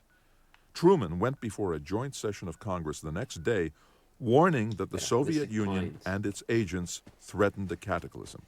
He demanded and won immediate approval of the great undertaking that became known as the Marshall Plan. The plan offered billions of dollars to the free world to repair the damage done by the war and to create an American economic and political barricade against the Soviets. In 19 capitals, 16 in Europe, 3 in Asia, the United States would help rebuild civilization with an American blueprint. George Kennan and James Forrestal were among the plan's principal authors. Allen Dulles served as a consultant. They helped devise a secret codicil that gave the CIA the capability to conduct political warfare. It let the agency skim uncounted millions of dollars from the plan. The mechanics were surprisingly simple. After Congress approved the Marshall Plan, it appropriated about $13.7 billion over 5 years. A nation that received aid from the plan had to set aside an equivalent sum in its own currency. 5% of those funds, $685 million all how good told, the audio is. was made available to the CIA through the plan's overseas offices. It was a global money laundering scheme that stayed secret until well after the Cold War ended. Where the plan flourished in Europe and in Asia, so would American spies. "We'd look the other way and give them a little help," said Colonel R. Allen Griffin, who ran the Marshall Plan's Far East Division. "Tell them to stick their hand in our pocket." Secret funds were the heart of secret operations. The CIA now had an unfailing source of untraceable cash. In a top-secret paper sent to perhaps 24 people at the State Department, the White House, and the Pentagon on May 4, 1948, Kennan proclaimed the inauguration of organized political warfare and called for the creation of a new clandestine service to conduct covert operations worldwide. He stated clearly that the Marshall Plan, the Truman Doctrine, and the CIA's covert operations were all interlocking parts of a grand strategy against Stalin. The money that the CIA siphoned from the Marshall Plan would finance a network of false fronts, a facade of public committees and councils headed by distinguished citizens. The communists had front organizations all over Europe, publishing houses, newspapers, student groups, labor unions. Now the CIA would set up its own. Those fronts would recruit foreign agents, the émigrés of Eastern Europe, refugees from Russia. These foreigners, under CIA control, would create underground political groups in the free nations of Europe. And the underground would pass the flame to all-out liberation movements behind the Iron Curtain. If the Cold War turned hot, the United States would have a fighting force on the front lines. Kennan's ideas caught on quickly. His plans were approved in a secret order from the National Security Council on June 18, 1948. NSC Directive 10/2 called for covert operations to attack the Soviets around the world. The strike force Kennan conceived to carry out that secret war received the blandest name imaginable, the Office of Policy Coordination, OPC. It was a cover, serving to veil the group's work. It was placed inside the CIA, but its chief would report to the Secretaries of Defense and State because the Director of Central Intelligence was so weak. The State Department wanted it to carry out rumor spreading, bribery, the organization of non-communist fronts, according to a National Security Council report declassified in 2003. Forrestal and the Pentagon wanted guerrilla movements, underground armies, sabotage and assassination. One man must be boss. The biggest battleground was Berlin. Frank Wisner worked ceaselessly to shape American policy in the occupied city. He urged his superiors at the State Department to undertake a stratagem aimed at subverting the Soviets by introducing a new German currency. Moscow was sure to Had to reject change the my idea, damn clothes. so the post-war power-sharing agreements in Berlin would collapse. A new political dynamic would push the Russians back. On June 23rd, the Western powers instituted the new currency. In immediate response, the Soviets blockaded Berlin. As the United States mounted an airlift to beat the blockade, Kennan spent long hours in the crisis room, the double-locked Overseas Communications Center on the 5th floor of the State Department, agonizing as cables and telexes flashed in from Berlin. The CIA's Berlin base had been trying unsuccessfully for more than a year to obtain intelligence on the Red Army in occupied Germany and Russia, to track Moscow's progress in nuclear weapons, fighter jets, missiles, and biological warfare. Still, its officers had agents among Berlin's police and politicians, and most important, a line into the Soviet intelligence headquarters at Karlshorst in East Berlin. It came from Tom Polgar, the Hungarian refugee who was proving himself one of the CIA's best officers. Polgar had a butler, and his butler had a brother working for a Soviet army officer in Karlshorst. Creature comforts, such as salted peanuts, flowed from Polgar to Karlshorst. Information flowed back. Polgar had a second agent, a teletypist in the Soviet liaison section at the Berlin police headquarters. Her sister was the mistress of a police lieutenant who was close to the Russians. The lovers met in Polgar's apartment. That brought me fame and glory, he remembered. Polgar delivered crucial intelligence that reached the White House. I was completely certain, in the Berlin blockade, that the Soviets would not move, he said. The CIA's reports never wavered from that assessment. Neither the Soviet military nor their newly created East German allies were readying for battle. The Berlin base did its part to keep the Cold War cold in those months. Wisner was ready for a hot war. He argued that the United States should battle its way into Berlin with tanks and artillery. His ideas were rejected, but his fighting spirit was embraced. Kennan had insisted that covert operations could not be run by committee. They needed a top commander with the full backing of the Pentagon and the State Department. One man must be boss, he wrote. Forrestal, Marshall, and Kennan all agreed that Wisner was the man. He was just shy of 40, deceptively courtly in appearance. He had been a handsome man in his youth, but his hair was starting to thin, and his face and torso were starting to swell from his thirst for alcohol. He had less than 3 years' experience as a wartime spy and crypto diplomat under his belt. Now he had to create a clandestine service from scratch. Richard Helms observed that Wisner burned with a zeal and intensity which imposed, unquestionably, an abnormal strain on him. His passion for covert action would forever alter America's place in the world. 4. The most secret thing. Frank Wisner took charge of American covert action on September 1st, 1948. His mission, to roll the Soviets back to Russia's old boundaries and free Europe from communist control. His command post was a crumbling tin-roofed shanty, one of a long row of temporary War Department buildings flanking the reflecting pool between the Lincoln Memorial and the Washington Monument. Vermin scuttled down the corridors. His men called the place the Rat Palace. He worked himself into a controlled frenzy, 12 hours or more a day, 6 days a week, and he demanded the same of his officers. He rarely told the Director of Central Intelligence what he was doing. He alone would decide whether his secret missions conformed to American foreign policy.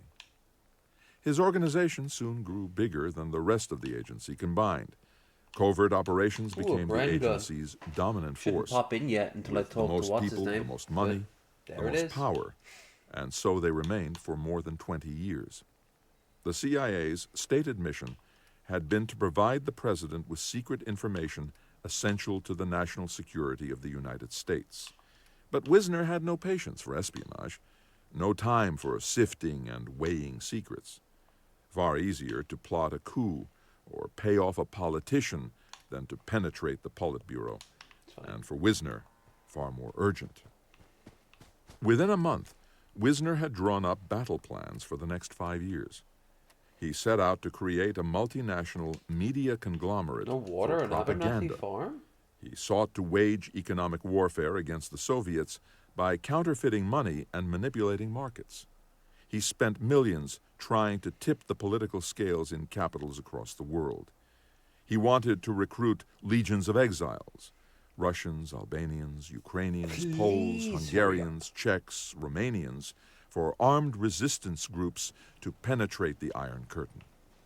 Wisner believed there were 700,000 Russians adrift in Germany who could join the cause. He wanted to transform 1,000 of them into political shock troops. He found 17.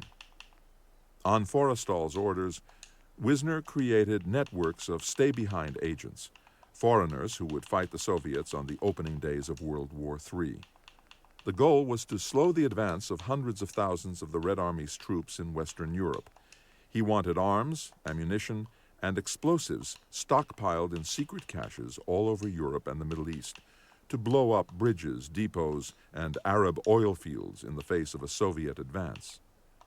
General Curtis LeMay, the new chief of the Strategic Air Command and the controller of American nuclear weapons, knew that his bombers would run out of fuel after dropping their weapons on Moscow, and on their return flights, his pilots and crews would have to bail out somewhere east of the Iron Curtain. LeMay told Wisner's right-hand man, Franklin Lindsay, to build a rat line inside the Soviet Union, an evacuation route for his men to escape overland. Air Force colonels barked commands at their CIA counterparts. Steal a Soviet fighter bomber, preferably with its pilot stuffed in a gunny sack. Infiltrate agents with radios onto every airfield between Berlin and the Urals. Sabotage every military runway in the Soviet Union at the first warning of war. These were not requests, they were orders.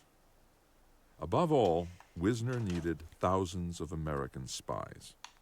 The hunt for talent, then as now, was a constant crisis. Right, now I can He go set off out on to a do recruiting drive that ran from the Brotherhood. Pentagon to Park Avenue, to Yale and Harvard and Princeton, where professors and coaches were paid to spot talent.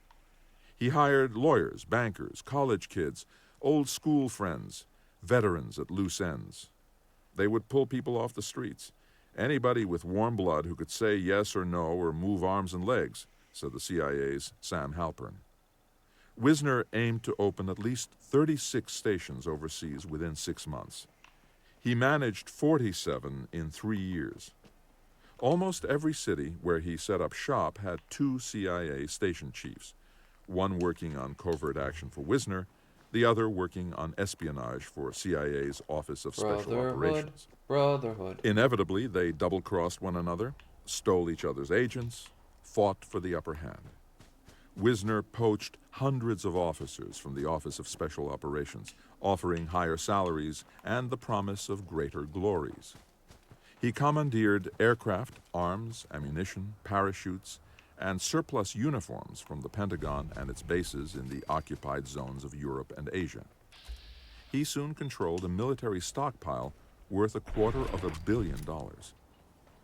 Wisner could call on any agency of the government for personnel and such support as he may require, said James McCarger, one of the first men Wisner hired at the Office of Policy Coordination. The CIA was, of course, a publicly known agency whose operations were secret. OPC's operations were not only secret, the existence of the organization itself was also secret. It was, in fact, for its first years, and this must be emphasized since few people now seem aware of it, the most secret thing in the U.S. government after nuclear weapons. And like the first nuclear weapons, whose test blasts were more powerful than their designers anticipated, Wisner's covert action shop grew faster and spread farther than anyone imagined.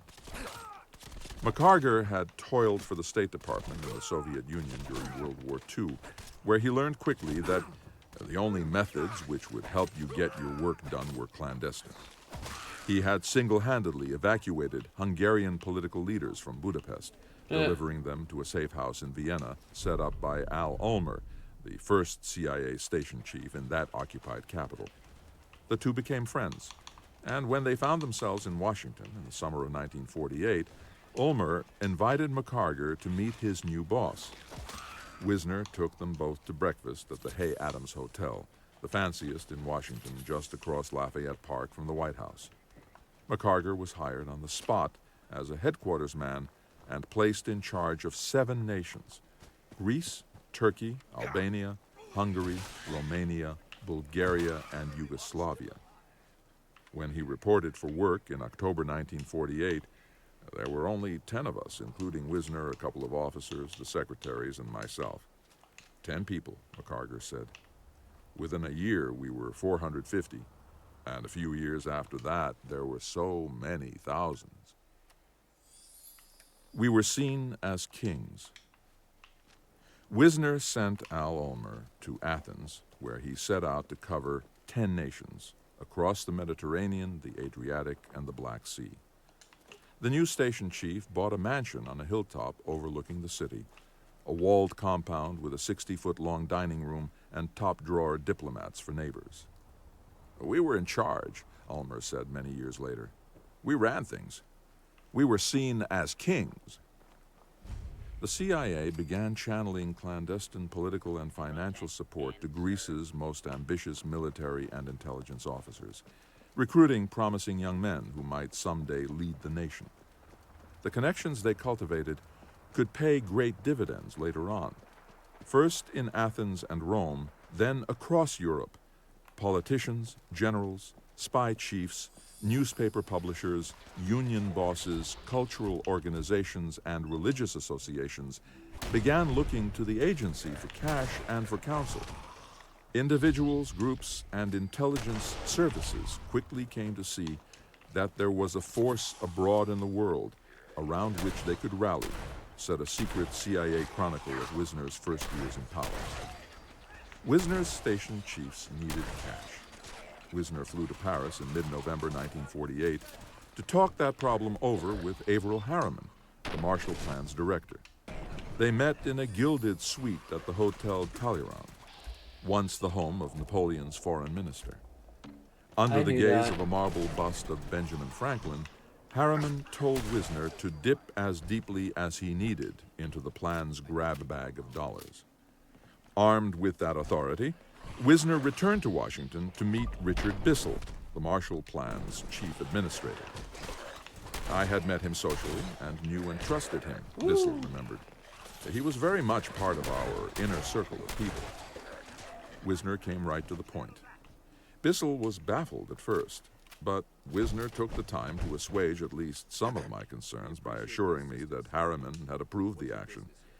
When I began to press him about how the money would be used, he explained that I could not be told.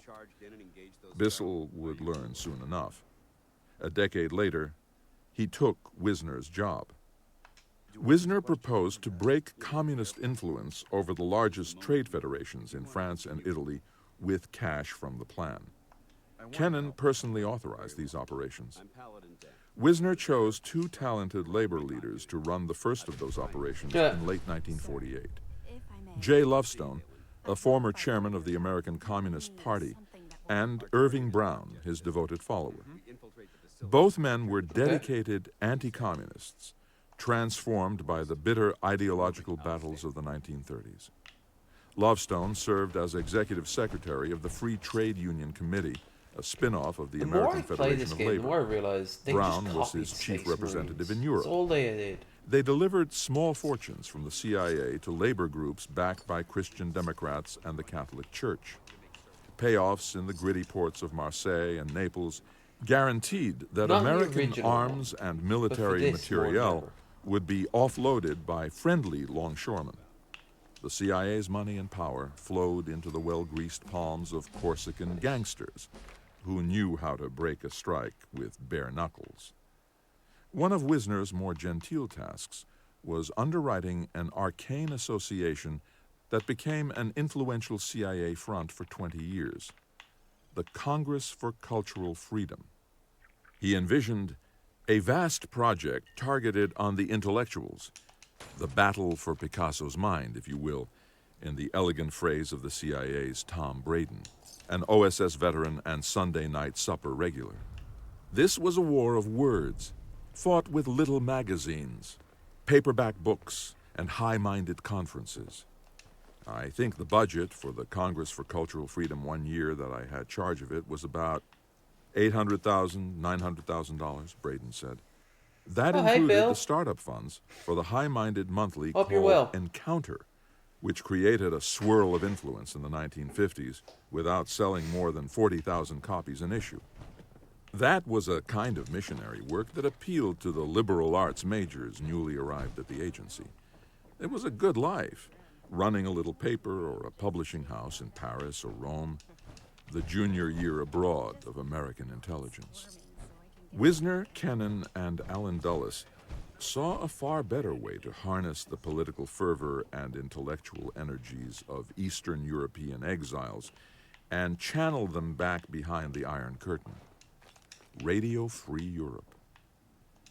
The planning began in late 1948 and early 1949, but it took more than 2 years to get the radios on the air. Dulles became the founder of a national committee for a free Europe, one of many front organizations financed by the CIA in the United States. The Free Europe board included General Eisenhower, Henry Luce, the chairman of Time, Life, and Fortune, and Cecil B. DeMille, the Hollywood producer, all recruited by Dulles and Wisner as a cover for the true management. The radios would become a powerful weapon for political warfare. The heat of confusion. Wisner had high hopes that Allen Dulles would be the next director of Central Intelligence. So did Dulles. In early 1948, Forrestal had asked Dulles to run a top-secret investigation into the structural weaknesses of the CIA. As Election Day approached, Dulles was putting his final touches on the report that was to serve as his own inaugural address at the agency. He was confident that Truman would be defeated by the Republican Thomas Dewey, and that the new president would elevate him to his rightful place. The report, which remained classified for 50 years, was a detailed and brutal indictment. Count 1. The CIA was churning out reams of paper containing few, if any, facts on the communist threat. Count 2. The agency had no spies among the Soviets and their satellites. Count 3. Roscoe Hillenkoetter was a failure as director. The CIA was not yet an adequate intelligence service, the report said, and it would take years of patient work to do the job of transforming it. What was needed now was a bold new leader, we'll go and do this, his join the identity was no Brotherhood. secret. Hillenkoetter noted bitterly that Allen Dulles had all but engraved his name on the director's door. But by the time the report landed in January 1949, Truman had been re-elected, and Dulles was so closely associated with the Republican Party that his appointment was politically inconceivable. Hillenkoetter stayed on, leaving the agency effectively leaderless. The National Security Council ordered Hillenkoetter to implement the report, but he never did. Dulles began telling his friends in Washington that unless something drastic was done at the CIA, the president faced disaster abroad. A chorus of voices joined him. Dean Acheson, now Secretary of State, heard that the CIA was melting away in the heat of confusion and resentment. His informant was Kermit Kim Roosevelt, Yeah. President Theodore Roosevelt's grandson, FDR's Perfect. cousin, and the future chief of the CIA's Near East and South Asia Division. Here Kermit's a Forrestal's bitch. intelligence aide, John Oley, warned his boss, "The greatest weakness of the CIA stems from the type and quality of its personnel and the methods through which it is recruited." He noted a complete deterioration of morale among some of the better qualified civilians who would like to make CIA a career, and the loss of many able individuals who simply could not stand the situation. Worse yet, most of the people left in the agency have decided that unless changes occur within the next several months, they will definitely leave. With this cadre of quality lost, the agency will sink into a mire from which it will be difficult, if not impossible, to extract it. The CIA would then become a poor to mediocre intelligence operation virtually in perpetuity. These messages could have been written half a century later. They would accurately describe the agency's woes in the decade after the fall of Soviet communism. The ranks of skilled American spies were thin, the number of talented foreign agents next to none.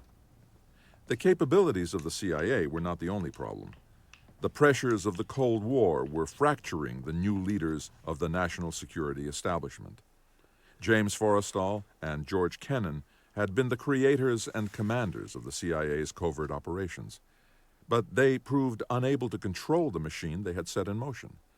Kennan was becoming a burnt-out Got case, another seeking hour, seclusion in his and then I hideaway might at wrap the it up. Library of Congress. Maybe Forrestal two. was We'll beyond see. the edge. He resigned as Secretary of Defense on March 28, 1949. During his last day in office, he broke down, moaning that he had not slept in months. Dr. William C. Menninger, the most prominent psychiatrist in the United States, found Forrestal in the midst of a psychotic episode and committed him to a psychiatric ward at Bethesda Naval Hospital. After 50 haunted nights, in the final hours of his life, Forrestal was copying out a Greek poem, the chorus from Ajax, and he stopped in the middle of the word nightingale. He wrote night and then fell to his death from his 16th floor window. Nightingale was the code name of a Ukrainian resistance force Forrestal had authorized to carry out a secret war against Stalin. Its leaders included Nazi collaborators who had murdered thousands of people behind the German lines during World War II. Its members were set to parachute behind the Iron Curtain for the CIA. 5. A rich blind man. In World War II, the United States made common cause with communists to fight fascists. In the Cold War, the CIA used fascists to combat communists. Patriotic Americans undertook these missions in the name of the United States. "You can't run the railroads," Allen Dulles said in an unfortunate turn of phrase, "without taking in some Nazi Party members." Yeah. More than 2 million people were adrift in American-occupied Germany. Many among them were desperate refugees from the spreading shadow of Soviet rule. Yeah. Frank Wisner sent his I men heard. directly He said something. into the displaced persons camps to recruit them for a mission he defined as encouraging resistance movements into the Soviet world and providing contacts with an He underground. filled me in on the full He story, made the case by the that way. the CIA had to utilize refugees from the Soviet world in the national gonna talk interests about it of the publicly. U.S. It's none of my Over the business. objections of the Director of Central Intelligence, he wanted to send guns and money to these men. The Soviet exiles were very much hope in it works demand out for you. as a reserve for a possible war emergency, the agency recorded, though they were hopelessly split between groups with opposing aims, philosophies, and ethnic composition. Wisner's orders gave rise to the first of the agency's paramilitary missions, the first of many that sent thousands of foreign agents to their deaths. The full story began to reveal itself in a CIA history that just came to light in 2005. The less we say about this bill, the better. Wisner's ambitions faced a huge hurdle at the start of 1949. The agency lacked the legal authority to carry out covert action against any nation. It had no constitutional charter from Congress, and no legally authorized funds for those missions. It still operated outside the laws of the United States. In early February 1949, the Director of Central Intelligence went to have a private chat with Carl Vinson, a Georgia Democrat and the chair of the House Armed Services Committee.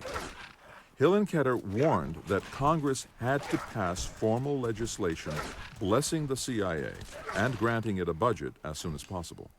The agency was up to its neck in operations, and it needed legal cover. After confiding his concerns to a few other members of the House and Senate, Hillenkoetter submitted the Central Intelligence Agency Act of 1949 for their consideration. They met for about half an hour in secret to weigh it. "We will just have to tell the House they will have to accept our judgment, and we cannot answer a great many questions that might be asked," Vinson told his colleagues. Dewey Short of Missouri, the ranking Republican on the House Armed Services Committee, agreed that it would be supreme folly to debate the act in public. "The less we say about this bill, the better off all of us will be." The CIA Act was rammed through Congress on May 27, 1949. With its passage, Congress gave the agency the widest conceivable powers. It became fashionable a generation thereafter to condemn American spies for crimes against the Constitution. But in the 25 years between the passage of the CIA Act and the awakening of a watchdog spirit in Congress, the CIA was barred only from behaving like a secret police force inside the United States. The act gave the agency the ability to do almost anything it wanted, as long as Congress provided the money in an annual package. Approval of the secret budget by a small armed services subcommittee was understood by those in the know to constitute a legal authorization for all secret operations. One of the congressmen, voting aye, summed up this tacit understanding many years later when he was the President of the United States. "If it's secret, it's legal," Richard M. Nixon said. The CIA now had free rein. Unvouchered funds, untraceable money buried under falsified items in the Pentagon's budget, meant unlimited license. A key clause of the 1949 Act allowed the CIA to let 100 foreigners a year into the United States in the name of national security, granting them permanent residence without regard to their inadmissibility under the immigration or any other laws.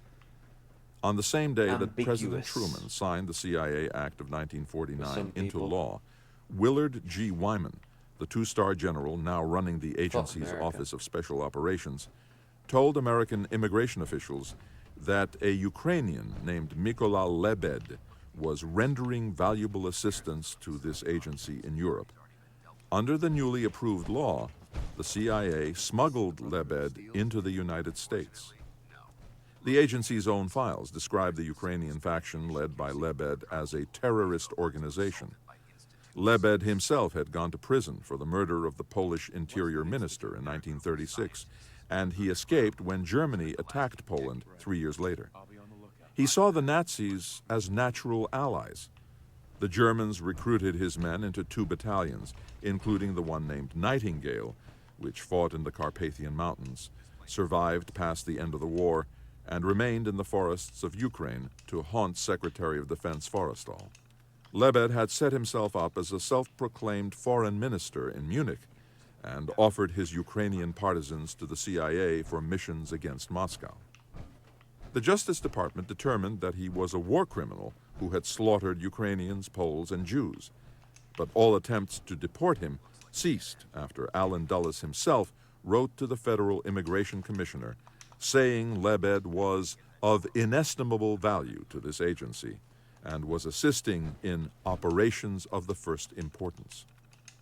The CIA had few methods of collecting intelligence on the Soviet Union and felt compelled to exploit every opportunity, however slim the possibility of success or unsavory the agent, the secret agency history of the Ukrainian operation notes. Emigre groups, even those with dubious pasts, were often the only alternative to doing nothing. So the sometimes brutal war record of many emigre groups became blurred as they became more critical to the CIA. By 1949, the United States was ready to work with almost any son of a bitch against Stalin. Lebed fit that bill. We did not want to touch it. So did General Reinhard Gehlen. During World War II, General Gehlen had tried to spy on the Soviets from the Eastern Front as a leader of the Abwehr, Hitler's military intelligence service. He was an imperious and cagey man who swore he had a network of good Germans to spy behind Russian lines for the United States. From the beginning, Gehlen said, I was motivated by the following convictions. A showdown between East and West is unavoidable. Every German is under the obligation of contributing his share so that Germany is in a position to fulfill the missions incumbent on her I like how for he's the given common him defense of a Western really German Christian accent. civilization. The United States needed the best German men as co-workers if Western culture is to be safeguarded. The intelligence network he offered to the Americans was a group of outstanding German nationals who are good Germans but also ideologically on the side of the Western democracies. The Army, unable to control the Gehlen organization despite lavishly financing its Gehlen. operations, repeatedly tried to hand him off to the CIA. Many of Richard Helms's officers were dead set against it. One recorded his revulsion at working with a network of SS personnel with known Nazi records. Another warned that American intelligence is a rich blind man using the Abwehr as a seeing eye dog. The only trouble is the leash is much too long. Helms himself expressed a well-founded fear that there is no question the Russians know this operation is going on. We did not want to touch it, said Peter Sichel, then chief of German operations at CIA headquarters. It had nothing to do with morals or ethics, and everything to do with security. But in July 1949, under relentless pressure from the Army, the CIA took over the Gehlen Group. Housed in a former Nazi headquarters outside Munich, Gehlen welcomed dozens of prominent war criminals into his circle. As Helms and Sichel feared, the East German and Soviet intelligence services penetrated the Gehlen Group at the highest levels. The worst of the moles surfaced long after the Gehlen Group had transformed itself into the National Intelligence Service of West Germany. Gehlen's longtime chief of counterintelligence had been working from Moscow all along. Steve Tanner, a young CIA officer based in Munich, said Gehlen had convinced American intelligence officers that he could run missions aimed at the heart of Soviet power. And given how hard it was for us, Tanner reflected, it seemed idiotic not to try it. We weren't going to sit still. Tanner was an Army intelligence veteran fresh out of Yale, hired by Richard Helms in 1947, one of the first 200 CIA officers sworn into service. In Munich, his assignment was to recruit agents to gather intelligence for the United States from behind the Iron Curtain. Almost every major nationality from the Soviet Union and Eastern Europe had at least one self-important émigré group seeking help from the CIA in Munich and Frankfurt. Some of the men Tanner vetted as potential spies were Eastern Europeans who had sided with Germany against Russia. They included people with fascist backgrounds trying to save their careers by becoming useful to the Americans, Tanner said. And he was wary of them. The non-Russians hated the Russians violently, Tanner said, and they were automatically on our side. Others who had fled the outlying republics of the Soviet Union exaggerated their power and influence. These émigré groups, their main goal was to convince the U.S. government of their importance and their ability to help the U.S. government so that they would get support in one form or another, he said. Lacking guidelines from Washington, Tanner wrote his own. To receive the CIA's support, the émigré groups had to be founded on native soil, not in a Munich coffee house. They had to have contact with anti-Soviet groups in their home country.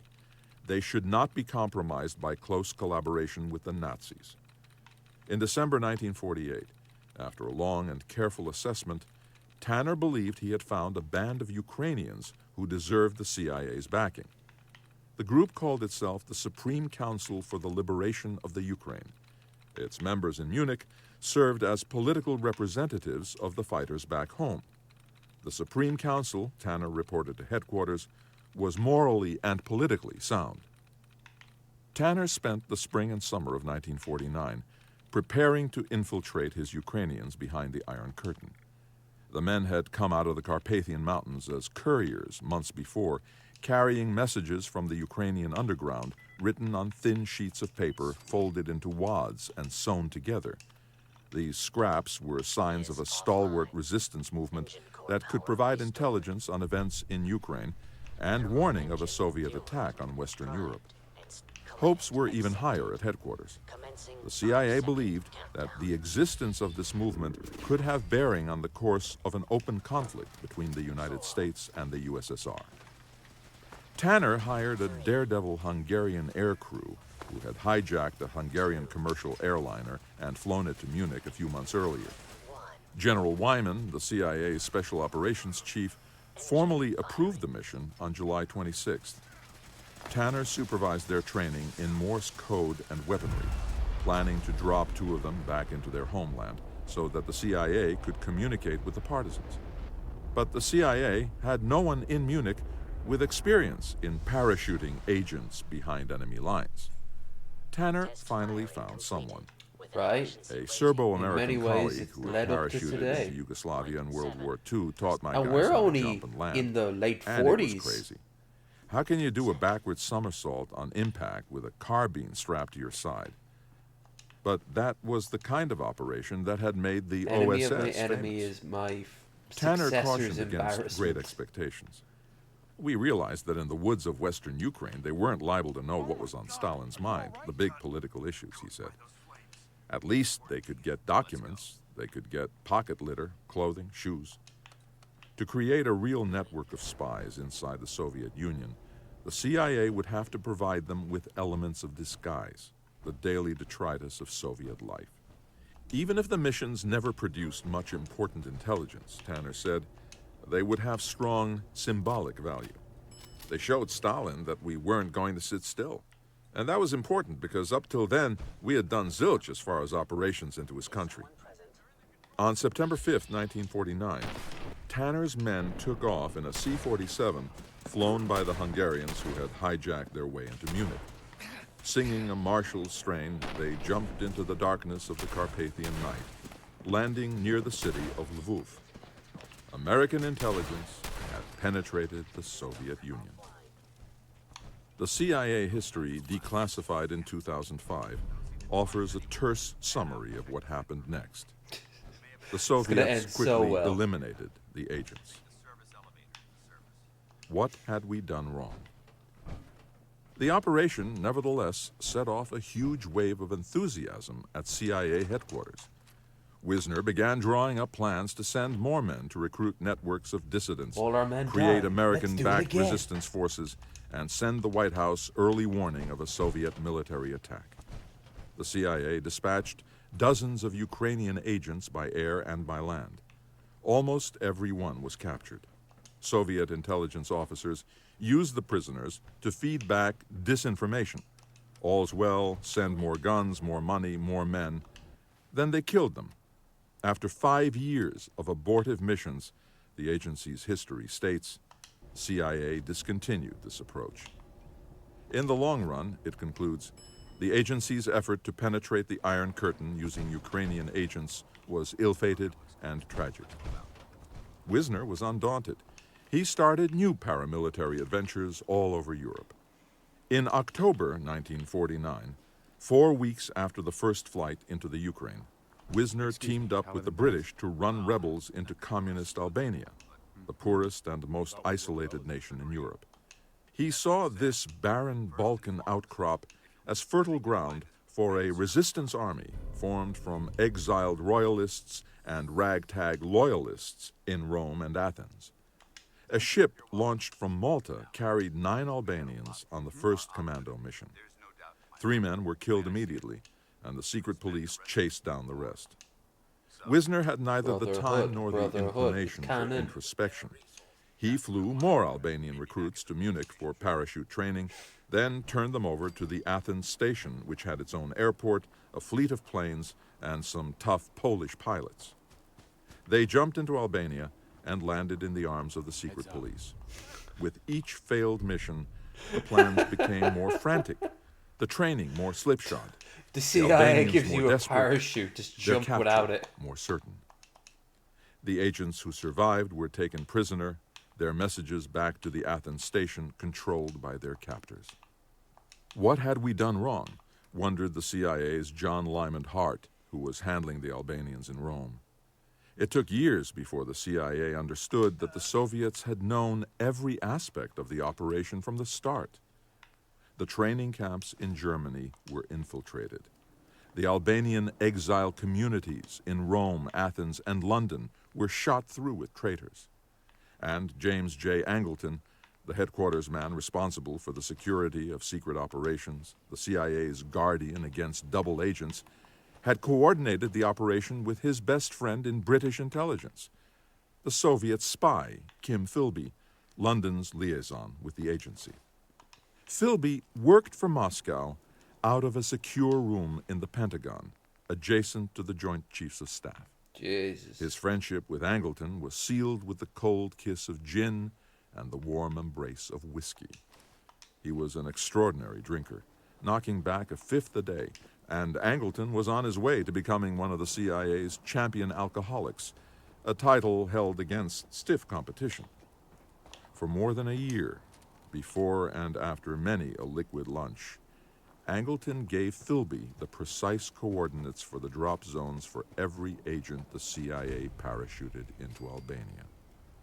Though failure followed failure, death upon death, the flights went on for 4 years. Roughly 200 of the CIA's foreign agents died. Almost no one in the American government knew.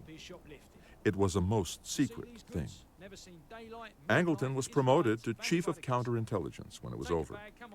He held the job for 20 years. Drunk after lunch, his mind an impenetrable maze, his inbox a black hole, he passed judgment on every operation and every officer that the CIA aimed against the Soviets.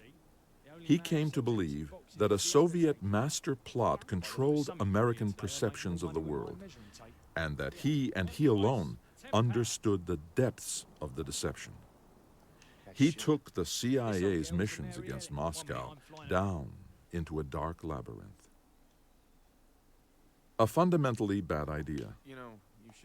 In early 1950, Wisner ordered up a new assault on the Iron Curtain. The job went to another Yale man in Munich by the name of Bill Coffin, a new recruit with the special anti-communist fervor of an ardent socialist. The ends don't always justify the means, Coffin said of his years in the CIA, but they are the only thing that can. Coffin came to the CIA through a family connection, recruited by his brother-in-law, Frank Lindsay, Wisner's Eastern Europe operations officer. I said to them when I went into CIA, "I don't want to do spy work. I want to do underground political work," he remembered in 2005. The question was, can Russians operate underground?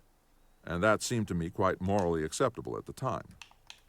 Coffin had spent the last 2 years of World War II as a U.S. Army liaison with Soviet commanders. He had been part of the heartless post-war process by which Soviet soldiers were forcibly repatriated. He had been left with a great burden of guilt, which influenced his decision to join the CIA. "I had seen that Stalin could occasionally make Hitler look like a Boy Scout," Coffin said. "I was very anti-Soviet, but very pro-Russian." Wisner placed his money on the Solidarists, a Russian group that stood as far to the right as possible in Europe after Hitler. Only the handful of CIA officers who spoke Russian, like Bill Coffin, could work with them. The CIA and the Solidarists first smuggled leaflets into Soviet barracks in East Germany. Then they launched balloons bearing thousands of pamphlets. Then they sent 4-man parachute missions in unmarked airplanes, flying as far east as the outskirts of Moscow. One by one, the Solidarist agents floated down to Russia. One by one, they were hunted down, captured, and killed. Yep. Once again, the CIA delivered its agents to the secret police. It was a fundamentally bad idea, Coffin said, long after he quit the CIA and became known as the Reverend William Sloane Coffin, the chaplain of Yale and one of the most passionate anti-war voices in America during the 1960s. We were quite naive about the use of American power. 44. Almost a decade 50. passed That's before the agency admitted, in its own words, that assistance to the émigrés for the eventuality of war with or revolution within the USSR was unrealistic. All told, hundreds of the CIA's foreign agents were sent to their deaths in Russia, Poland, Romania, Ukraine, and the Baltic states during the 1950s. Wait. Their fates were unrecorded. No accounts were kept, and no penalty assessed for failure. Their missions were seen as a matter of national survival for the United States. For only hours before Tanner's men took off on their first flight in September 1949, an Air Force crew flying out of Alaska had detected traces of radioactivity in the atmosphere. Oh, damn. While the results were being analyzed, on September 20th, the CIA confidently declared that the Soviet Union would not produce an atomic weapon for at least another 4 years. 3 days later, Truman told the world that Stalin had the bomb. Wow. On September 29th, the CIA's chief of scientific intelligence reported that just his keep office failing. was unable to accomplish its mission. It lacked the talent to track Moscow's efforts to build weapons of mass destruction. The agency's work on Soviet atomic weapons had been an almost total failure at every level, he reported. Its spies had no scientific or technical data on the Soviet bomb, and its analysts had resorted to guesstimates. He warned that catastrophic consequences faced the United States as a result of this failure. The Pentagon frantically commanded the CIA to place its agents in Moscow in order to steal the Red Army's military plans. At the time, Richard Helms reflected, the possibility of recruiting and running any such sources was as improbable as placing resident spies on the planet Mars. Then, without warning, on July 25, 1950, the United States faced a surprise attack that looked like the start of World War III. 6. They were suicide missions. The Korean War was the first great test for the CIA. Okay, let's see. It gave the agency its first real leader, General Walter Beadle Smith. President Truman had called on him to save the CIA before the war broke out, but after serving as the American ambassador in Moscow, the general had come home with an ulcer that almost killed him. When the news of the Korean invasion arrived, he was at Walter Reed Army Hospital, where 2/3 of his stomach was removed. Truman implored him, but he begged off for a month to see if he would survive. Then that call became an order, and Beadle Smith became the 4th director of Central Intelligence in 4 years. The general's task was to learn the secrets of the Kremlin, and he had a good idea of his chances. There are only 2 personalities that I know of who might do it, he told the 5 senators who confirmed him at an August 24th hearing, where he wore a newly acquired 4th star, a prize from the president. One is God, and the other is Stalin. And I do not know that even God can do it, because I do not know whether he is close enough in touch with Uncle Joe to know what he is talking about. As for what awaited him at the CIA, he said, I expect the worst, and I am sure I won't be disappointed. Immediately upon taking office in October, he discovered that he had inherited an unholy mess. It's interesting to see all you fellows here, he said as he looked around the table at his first staff meeting. It'll be even more interesting to see how many of you are here a few months from now.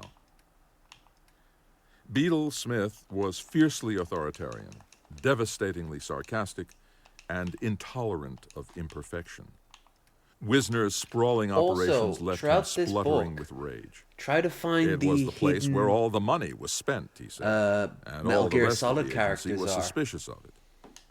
In his first week in office, he discovered that Wisner reported to the State Department and the Pentagon, not to the Director of Central Intelligence. In a towering fury, he informed the Chief of Covert Operations that his freebooting days were over. An impossible task. To serve the president, the general tried to salvage the analytical side of the House, which he called the heart and soul of CIA. He overhauled the agency's procedures for writing intelligence reports, and he ultimately persuaded Sherman Kent, who had fled Washington in the dismal first days of the Central Intelligence Group, to return from Yale to create a system of national estimates, pulling together the best available information from across the government. Kent called the job an impossible task. After all, he said, estimating is what you do when you do not know.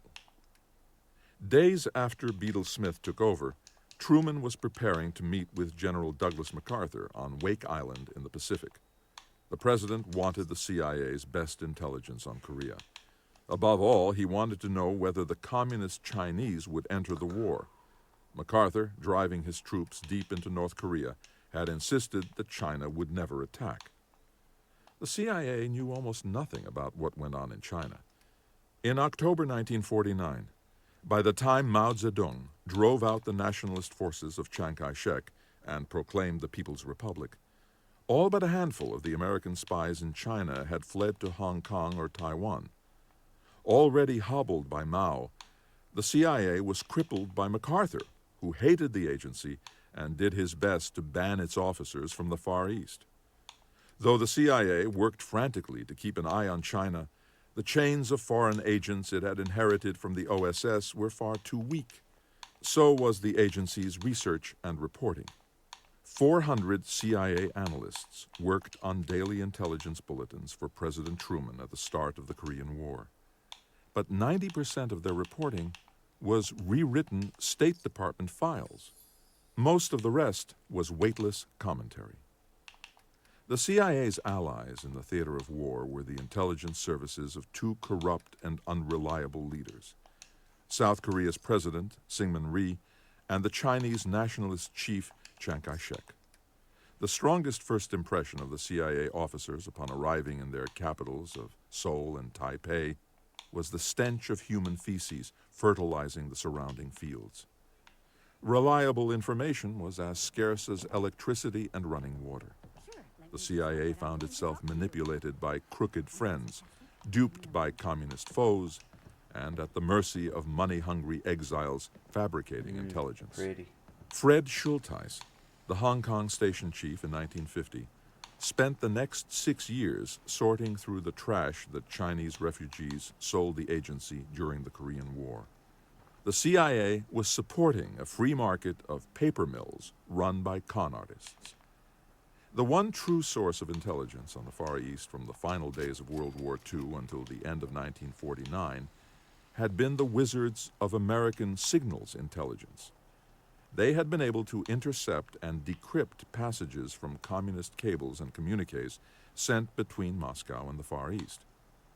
Then silence fell at the very hour that the North Korean leader Kim Il-sung was consulting with Stalin and Mao on his intent to attack. America's ability to listen in on Soviet, Chinese, and North Korean military plans suddenly vanished. On the eve of the Korean War, a Soviet spy had penetrated the Codebreakers Nerve Center, Arlington Hall, a converted girls' school a stone's throw from the Pentagon. He was William Wolf Weisband, a linguist who translated broken messages from Russian into English. Weisband, recruited as a spy by Moscow in the 1930s, single-handedly shattered the ability of the United States to read the Soviets' secret dispatches. Nice. Beadle Smith recognized that something terrible had happened to American signals intelligence, and he alerted the White House. The result was the creation of the National Security Agency, the Signals Intelligence Service that grew to dwarf the CIA in its size and power. Half a century later, the National Security Agency called the Weisband case perhaps the most significant intelligence loss in U.S. history. No convincing indications. The president left for Wake Island on October 11, 1950. The CIA assured him that it saw no convincing indications of an actual Chinese communist intention to resort to full-scale intervention in Korea, barring a Soviet decision for global war. The agency reached that judgment despite two alarms from its three-man Tokyo station. First, the station chief, George Orell, reported that a Chinese nationalist officer in Manchuria was warning that Mao had amassed 300,000 troops near the Korean border. Headquarters paid little heed. Then Bill Duggan, later chief of station in Taiwan, insisted that the Chi-Coms soon would cross into North Korea. General MacArthur responded by around about the threatening time to they have get to Duggan Nam, arrested. The you'll start warnings hearing never reached Wake about Island. characters that sound a bit like At people headquarters, the sending agency snake kept advice. advising Truman that China would not enter Or the fighting war him. on any significant scale. On October 18th, as MacArthur's troops surged north toward the Yalu River and the Chinese border, the CIA reported that the Soviet-Korean venture has ended in failure. On October 20th, the CIA said that Chinese forces detected at the Yalu were there to protect How ironic. hydroelectric power plants. On October 28th, it told the White House that those Chinese troops were scattered volunteers. On October 30th, after American troops had been attacked, taking heavy casualties, the CIA reaffirmed that a major Chinese intervention was unlikely. A few days later, Chinese-speaking CIA officers interrogated several prisoners taken during the encounter and determined that they were Mao's soldiers. Yet CIA headquarters asserted one Madness. last time that China would not invade in force. 2 days later, 300,000 Chinese troops struck with an attack so brutal that it nearly pushed the Americans into the sea. Beadle Smith was aghast. He believed that the Beadle business of the Smith is CIA was to someone- guard the nation against military surprise. But the agency had misread every From- global crisis of the past year: the Soviet atom bomb, the Korean War, the Chinese invasion.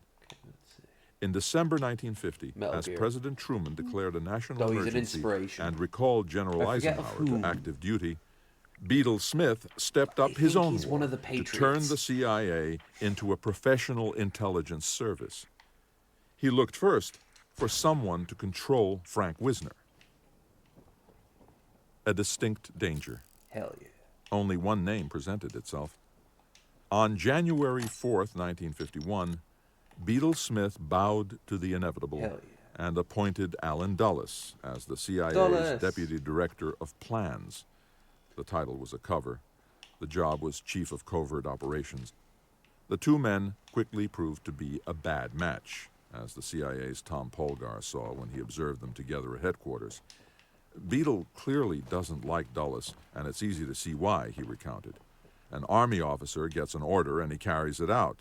A lawyer finds a way to weasel. In CIA, as it developed, an order is a departure point for a discussion. Wisner's operations had multiplied fivefold since the start of the war. Beadle Smith saw that the United States had no strategy for conducting this kind of struggle. He appealed to President Truman and the National Security Council.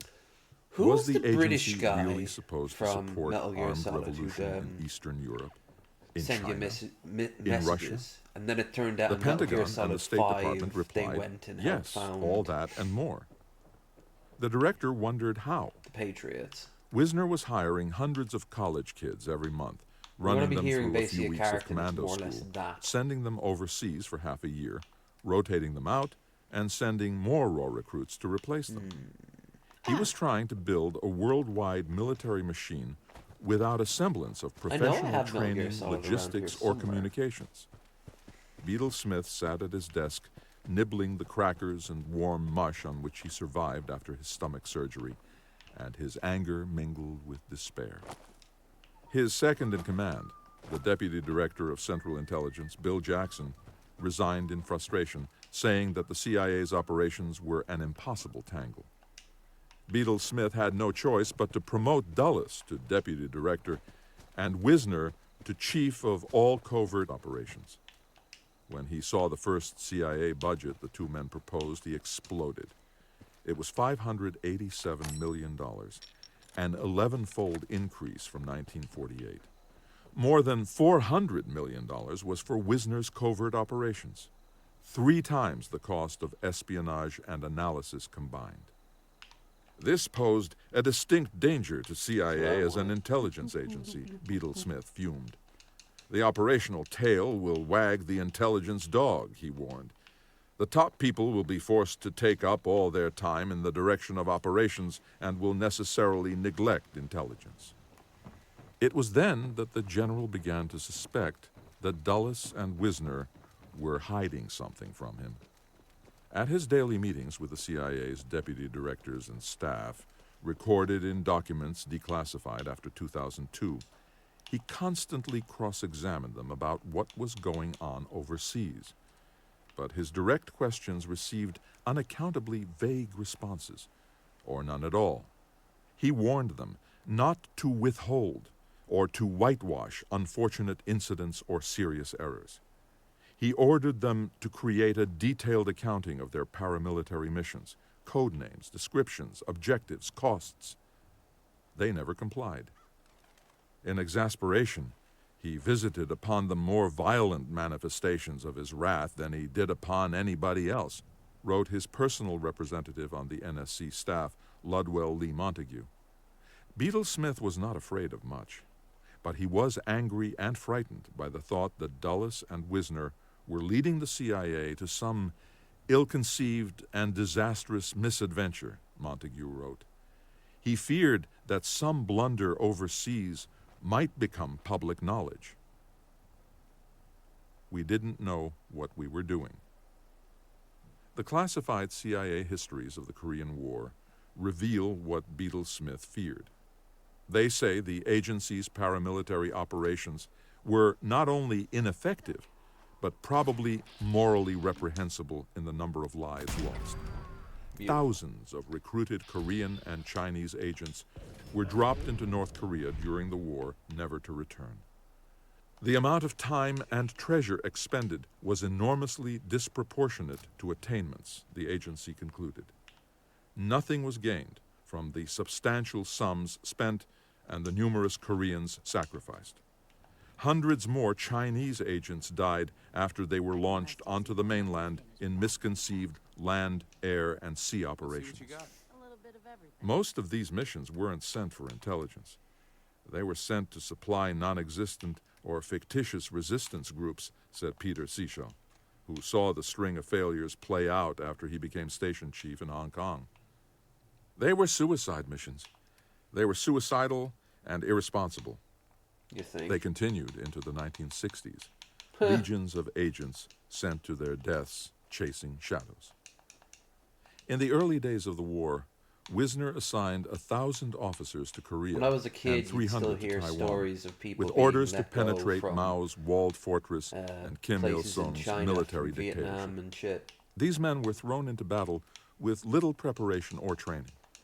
One among them was Donald Gregg, fresh out of Williams College. His first thought when the war broke out was, where the hell is Korea? After a crash course in paramilitary operations, he was dispatched to a new CIA outpost in the middle of the Pacific. Wisner was building a covert operations base on the island of Saipan at a cost of $28 million. Saipan, still riddled with the bones of World War II dead, became a training camp for the CIA's paramilitary missions into Korea, China, Tibet, and Vietnam. Gregg took tough Korean farm boys plucked from refugee camps, brave but undisciplined men who spoke no English, and tried to turn them into instant American intelligence agents.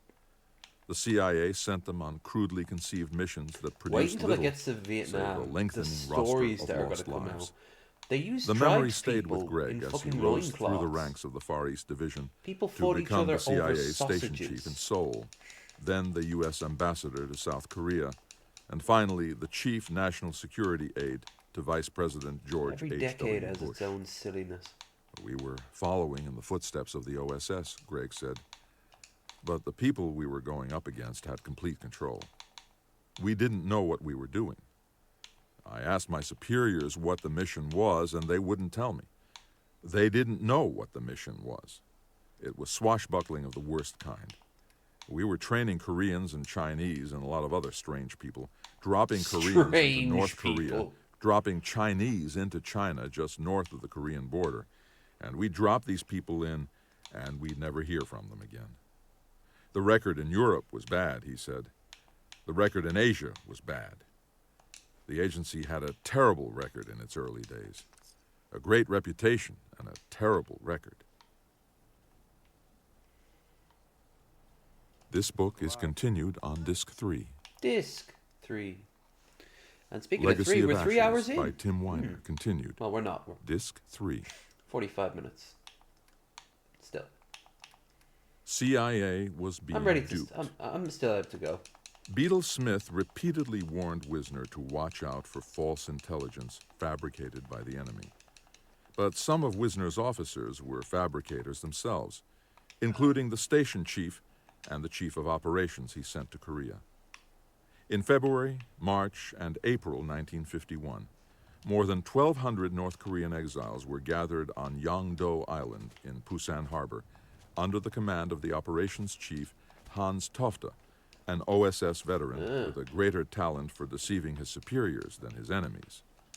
Tofte formed 3 brigades: White Tiger, Yellow Dragon, So, Bill, and Blue did you Dragon, only find out with about 44 Cobes guerrilla teams. and Pim? Their missions were threefold: to serve as intelligence-gathering infiltrators, as guerrilla warfare squads, and as escape and evasion crews to rescue downed American pilots and crews. White Tiger went ashore in North Korea at the end of April 1951 with 104 men, reinforced by 36 more agents dropped by parachute. Before leaving Korea 4 months later, Tofte sent back glowing reports on his accomplishments. But by November, most of the White Tiger guerrillas were killed, captured, or missing. Blue Dragon and Yellow Dragon met similar fates. The few infiltration teams that survived were captured and forced on pain of death to deceive their American case officers with phony radio messages. None of the guerrillas made it out alive. Most of the escape and evasion teams were lost or slaughtered. In the spring and summer of 1952, Wisner's officers dropped more than 1,500 Korean agents into the north. They sent back a flood of detailed radio reports on North Korean and Chinese Communist military movements. They were heralded by the CIA station chief in Seoul, Albert R. Haney, a garrulous and ambitious Army colonel who boasted openly that he had thousands of men working for him on guerrilla operations and intelligence missions. Haney said he personally had overseen the recruitment and training of hundreds of Koreans. Some of his fellow Americans thought Haney was a dangerous fool. William W. Thomas, Jr., a State Department political intelligence officer in Seoul, suspected the station chief had a payroll filled with people who were controlled by the other side. So did John Lyman Hart, who replaced Haney as the sole chief of station in September 1952. After a series of stinging experiences with intelligence fabricators in Europe during his first 4 years at the CIA, and his stint running Albanian exiles out of Rome, Hart was intensely aware of the problems of deception and disinformation. And he decided to take a hard look at the miraculous achievements claimed by my predecessors. Haney had presided over 200 CIA officers in Seoul, not one of whom spoke Korean. The station depended on recruited Korean agents who supervised the CIA's guerrilla operations and intelligence-gathering missions in the north. After 3 months of digging, Hart determined that nearly every Korean agent he had inherited had either invented his reports or worked in secret for the communists. Every dispatch the station had sent to CIA headquarters from the front for the past 18 months was a calculated deception. One particular report lives in my memory, Hart recounted. It purported to be a recapitulation of all Chinese and North Korean units along the battle line, citing each unit's strength and numerical designation. American military commanders had hailed it as one of the outstanding intelligence reports of the war. Hart determined that it was a complete fabrication. He went on to discover that all of the important Korean agents Haney had recruited, not some but all, were con men who had for some time been living happily on generous CIA payments supposedly being sent to assets in North Korea. Almost every report we had received from their notional agents came from our enemies. Long after the Korean War was over, the CIA concluded that Hart was correct. Almost all the secret information the agency gathered during the war had been manufactured by the North Korean and Chinese security services. The fictional intelligence was passed on to the Pentagon and the White House. The agency's paramilitary operations in Korea had been infiltrated and betrayed before they began. Hart told headquarters that the station should cease operations until the ledger was cleared and the damage undone. An intelligence service penetrated by the enemy was worse than no service at all. Instead, Beadle Smith sent an emissary to Seoul to tell Hart that the CIA, being a new organization whose reputation had not yet been established, simply could not admit to other branches of government, John died of his life to the choices highly too. competitive U.S. military He intelligence tried services, his best, but its inability to collect he intelligence took a on lot of North fucking Korea. drugs. The messenger was the deputy director of intelligence, He probably didn't work out nearly as much After as he should Beadle have. Smith sent him on an inspection That'd tour be a lesson. of all the CIA's Asian stations in November 1952, Of course, I miss Becker him way came more home than I miss and Coles. turned I in miss his Coles resignation. too. He had concluded that the situation There's was a hopeless. tragedy The to CIA's Coles. ability to gather intelligence in the Far East was almost negligible. John, Before resigning, he confronted Frank Wisner. Blown told operations indicate a lack of doesn't success, feel he right told that him, he's gone. and there have been a number of these lately. Hart's reports and Haney's frauds were buried. The agency had walked into an ambush and A represented lot of it people as a I know strategic are either maneuver. retiring or Dulles something's told wrong members with of them Congress that health-wise. CIA was controlling considerable resistance elements in North Korea, said I guess Air it's Force that's Colonel part of life James when G. people L. are starting Kellis, to turn off the who had lights, served you know? as Wisner's paramilitary operations director. At the time, Dulles had been warned that CIA's guerrillas in North Korea were under the Grimdark control of the enemy. narrator. In truth, CIA had no He's such got assets, cancer and it looks pretty and terminal CIA too. was being duped, Kellis reported in a whistleblowing letter he sent to the White House after the war was over. The ability to represent failure as success was becoming a CIA Well, tradition. I don't think she's dying. The agency's unwillingness to learn from its Pushing of mistakes Roses just got became a into permanent a part of its culture. big The accident CIA's on a bike. covert operators never He's in wrote hospital right lessons now. learned studies. Even today, there are few, if any, rules or procedures for producing them. And Kyle We are all Calgary, aware that our retired. operations in the Far East are far Brows from what held we high. would like, Wisner admitted in a headquarters meeting.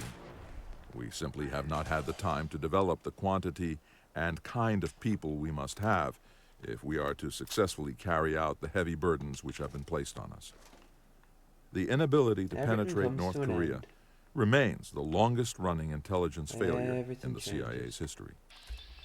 Except for your boy, Lev. Some people have to get killed. The agency opened a second front Too in the boring Korean to War change. in 1951. The officers on the agency's China operations desk, frantic at Mao's entry into the war, convinced themselves that as many as 1 million Kuomintang nationalist guerrillas were waiting inside Red China for the CIA's help. No. Were these reports fabricated by paper mills in Hong Kong, produced by political conniving in Taiwan, or conjured up by wishful thinking in Washington? Was it wise for the CIA to The make war against KMT Mao? who survived Mao, There was no time they to think fled to that through. Vietnam and provided You the do heroin not have in government for, a basic approved GIs strategy in the for this 60s. kind of war, Beadle Smith told Dulles and Wisner. We haven't even a policy on Chiang Kai-shek. Dulles and Wisner made their own. First, they tried to enlist Americans to parachute into communist China. One potential recruit, Paul Kreisberg, was eager to join the CIA until they tested me on my loyalty and my commitment by asking whether I would be willing to be dropped by parachute into Sichuan. my target would be to organize a group of anti-communist Kuomintang soldiers who remained up in the hills in Sichuan and work with them in a Mandy number of looks promising. operations and then exfiltrate myself, if It's not necessary, Mandy, out I through know. Burma. I call him Mandy. They looked at me and they said, "Would you be willing to Out of do New that?" York. Kreisberg thought it over and joined the State Department. Lacking American volunteers, the CIA dropped hundreds of recruited Chinese agents into the mainland, Oh, and on the topic of often dropping spies, them blindly with orders see to that find their way Veritas to a thing? village. When they went missing, they they were written off as a honeypotted cost of covert a warfare. guy The CIA also in an thought it attempt could to impress undermine the Mao girl. with Muslim horsemen, the Hui clans of China's said far that northwest. it's gonna move me butt a bit. Said that he'll change up the he's gonna change up the Epstein list to only include Democrats and people on the left. Commanded by Ma Pufang, a tribal leader who had political connections with the Chinese nationalists. The CIA dropped tons of weapons and ammunition and radios and scores of Chinese agents into western China, then tried to find Americans to follow them. Among the men they tried to recruit was Michael D. Coe, later one of the 20th century's greatest archaeologists, the man who broke the code of Mayan hieroglyphics. Coe was a 22-year-old Harvard graduate student in the fall of 1950 when a professor took him out to lunch and asked the question thousands of Ivy Leaguers would hear over the next decade. How would you like to work for the government in a really interesting capacity? He went to Washington and received a pseudonym selected at random out of a London telephone directory. He was told he would become a case officer in one of two clandestine operations. Either he would be dropped by parachute deep into far western China to support the Muslim fighters, or he would be sent to an island off the China coast to run raids. Luckily for me, Coe said, it was the latter option. He became part of Western Enterprises, a CIA front in Taiwan, created to subvert Mao's China. He spent 8 months on a tiny island called White Dog. The only intelligence operation of consequence on the island was the discovery that the nationalist commander's chief of staff was a communist spy. Back in Taipei in the closing months of the Korean War, he saw that Western Enterprises was no more clandestine than the Chinese whorehouses his colleagues frequented. They built a whole gated community with its own PX and officers club, he said. The esprit that had been there had changed. It was an incredible waste of money. Coe concluded that the CIA had been sold a bill of goods by the nationalists, that there was a huge force of resistance inside of China. We were barking up the wrong tree. The whole operation was a waste of time. Hedging its bets on the nationalist Chinese, the CIA decided that there had to be a third force in China.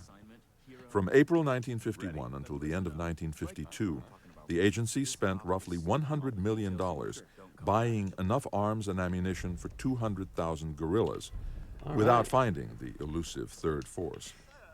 About half the money and guns went to a group of Chinese refugees based on Okinawa, who sold the CIA on the idea that a huge cadre of anti-communist troops on the mainland supported them. It was a scam.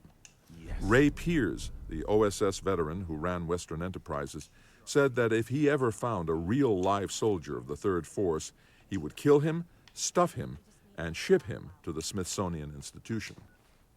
The CIA was still searching for the elusive resistance forces when it dropped a 4-man Chinese guerrilla team into Manchuria in July 1952. 4 months later, the team radioed for help. It was a trap.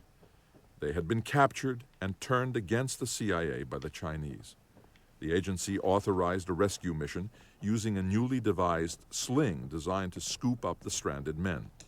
2 young CIA officers on their first operation, Dick Fecteau and Jack Downey, were sent into a shooting gallery. Their plane went down in a storm of Chinese machine gun fire. The pilots died. It was good that people got out there did and 19 tried, years in a Chinese prison, and Downey, fresh out of Yale, did more than 20. Bosch is all right. Beijing later Don't know about broadcast the Hassan. scorecard for Manchuria. The CIA had dropped 212 foreign agents in. 101 were killed, 111 captured. The final theater for the CIA in the Korean War lay in Burma. In early 1951, as the Chinese Communists chased General MacArthur's troops south, I think the I'm gonna Pentagon thought go the Chinese and nationalists upload could this take to some my pressure YouTube off channel, MacArthur these by Empire of opening Dirt a second series. front. About 1,500 followers of Li Mi, I'm not putting a up enough nationalist content general, there that isn't were just a stranded in podcast on northern Sunday. Burma near the Chinese border. Li Mi asked for American guns and American gold. The CIA began flying Chinese nationalist soldiers into Thailand, training them, equipping them, and dropping them along with pallets of guns and ammunition into northern Burma. Desmond Fitzgerald, newly arrived at the agency with glittering legal and social credentials, had fought in Burma during World War II. He took over the Li Mi operation. It quickly became a farce, then a tragedy.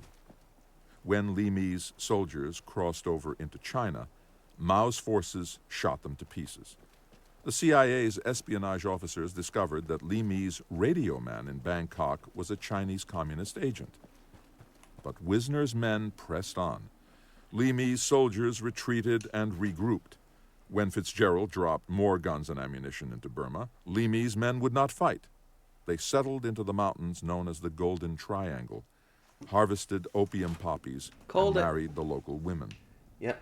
20 years later, the CIA would have to start another small war in Burma to wipe out the heroin labs that were the basis of Li Mi's global drug empire.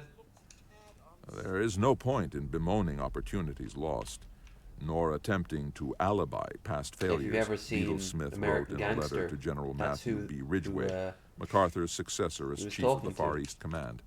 I have found, through painful experience, that secret operations are a job for the professional and not for the amateur. A postscript to the CIA's Korean calamities came soon after the armistice of July 1953. The agency saw President Syngman Rhee of South Korea as a hopeless case, and for years it sought ways to replace him. It almost killed him by mistake.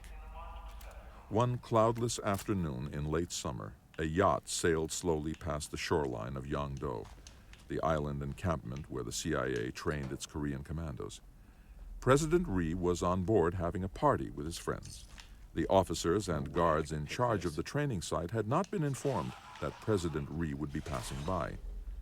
They opened fire. Miraculously, no one was hurt, but the president was displeased. He called in the American ambassador and informed him that the CIA's paramilitary group had 72 hours to leave the country.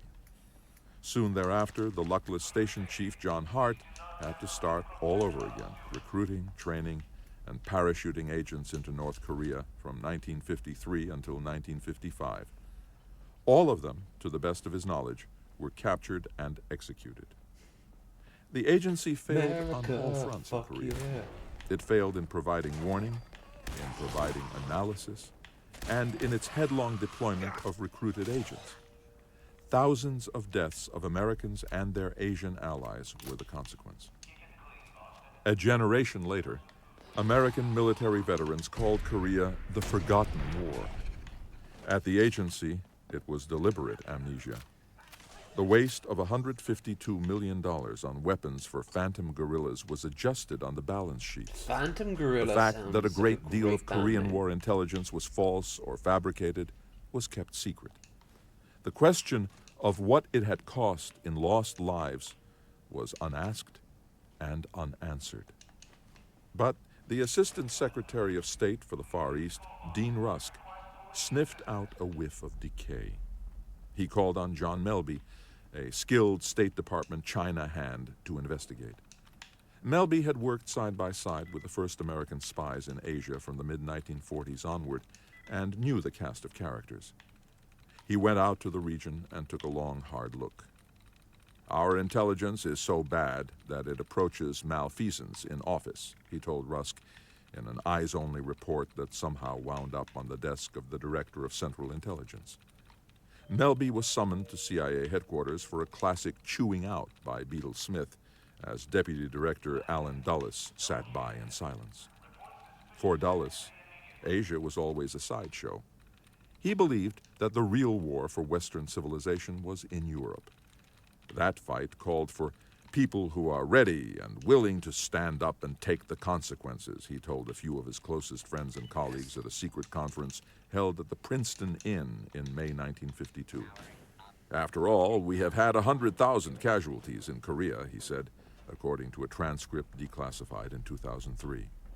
If we have been willing to accept those casualties, I wouldn't worry if there were a few casualties or a few martyrs behind the Iron Curtain. I don't think you can wait until you have all your troops and are sure you are going to win. You have got to start and go ahead. You have got to have a few martyrs, Dulles said. Some people have to get killed. 7. A vast like a great field boss. of illusion. Allen Dulles asked his colleagues at the Princeton Inn to consider how best to destroy Stalin's ability to control his satellite states. Just leave it to Stalin, I suppose. He fucked up. In Yugoslavia. Wonder if Hippy Dippy feels bad about making Destiny Hippy Dippy debate champion, because anyone who saw that debate knows Demon Mama won, but the maybe not because she was complicit in her partner talking sexually inappropriate when minor and didn't pay attention. Yeah, I don't know much about what happened. I know Demon Mama's kind of slipped off for a while. I never really followed her all that much. I just think that Hippy Dippy's mostly just not happy to have had to deal with Destiny. Like, Destiny is just not all that smart. He believed Not that all that communism helpful. could be undone by covert action. I mean, I'd The take him over CIA some was ready to scumbag roll like back Asmund Russia Gold, to but its that's a old low borders. bar. If we are going to move I'd in take and John take Morgan the over offensive, fucking Asmund. Eastern Europe presents the best place to start, he said. I don't want a bloody battle, he said, but I would like to see things started. Chip Bolin spoke up. Soon to be named the American ambassador to Moscow, Bolin had been in on the game from the start. The seeds of the CIA's political warfare program were first planted at the Sunday night suppers he had attended 5 years before. Are we waging political warfare? He asked Dulles rhetorically. We have been waging it since 1946. A lot has been going on. Whether it has been effective or done in the best way is another question. When you ask, shall we go on the offensive, I see a vast field of illusion, Bolin said. While the war in Korea still raged, the Joint Chiefs commanded Frank Wisner and the CIA to conduct a major covert offensive against the Soviet Union aimed at the heartland of the communist control system. Wisner tried. The Marshall Plan was being transformed into pacts, providing America's allies with weapons, and Wisner saw this as a chance to arm secret stay-behind forces to What if fight he the was called Soviets the in the event of Wiz? war. He was seeding the ground Hey, all over Wiz, Europe, how about that coup? throughout the mountains and forests of Scandinavia, France, Germany, Italy, and Greece.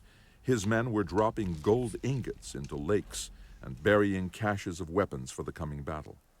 In the marshes and foothills of Ukraine and the Baltics, his pilots were dropping agents to their deaths. In Germany, more than 1,000 of his officers were slipping leaflets into East Berlin, forging postal stamps carrying a portrait of the East German leader Walter Ulbricht with a hangman's noose around his neck and plotting out paramilitary missions in Poland. None of this provided insight into the nature of the Soviet threat. Operations to sabotage the Soviet Empire kept overwhelming plans to spy on it. You own him, body and soul.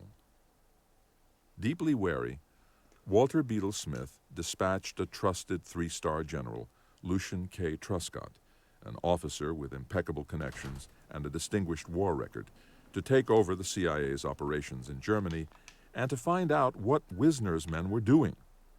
General Truscott's orders were to suspend every scheme he deemed dubious.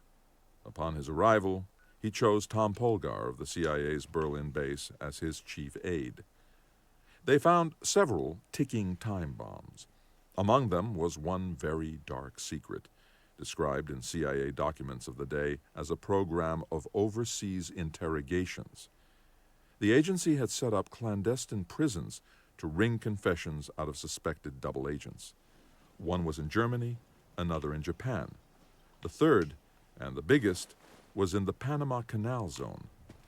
Like Guantanamo, Polgar said in 2005, it was anything goes.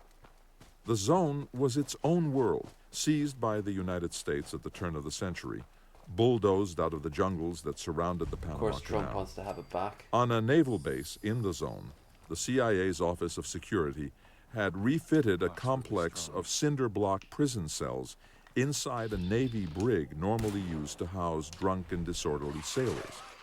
In those cells, the agency was conducting secret experiments in harsh interrogation, using techniques on the edge of torture, drug-induced mind control, and brainwashing.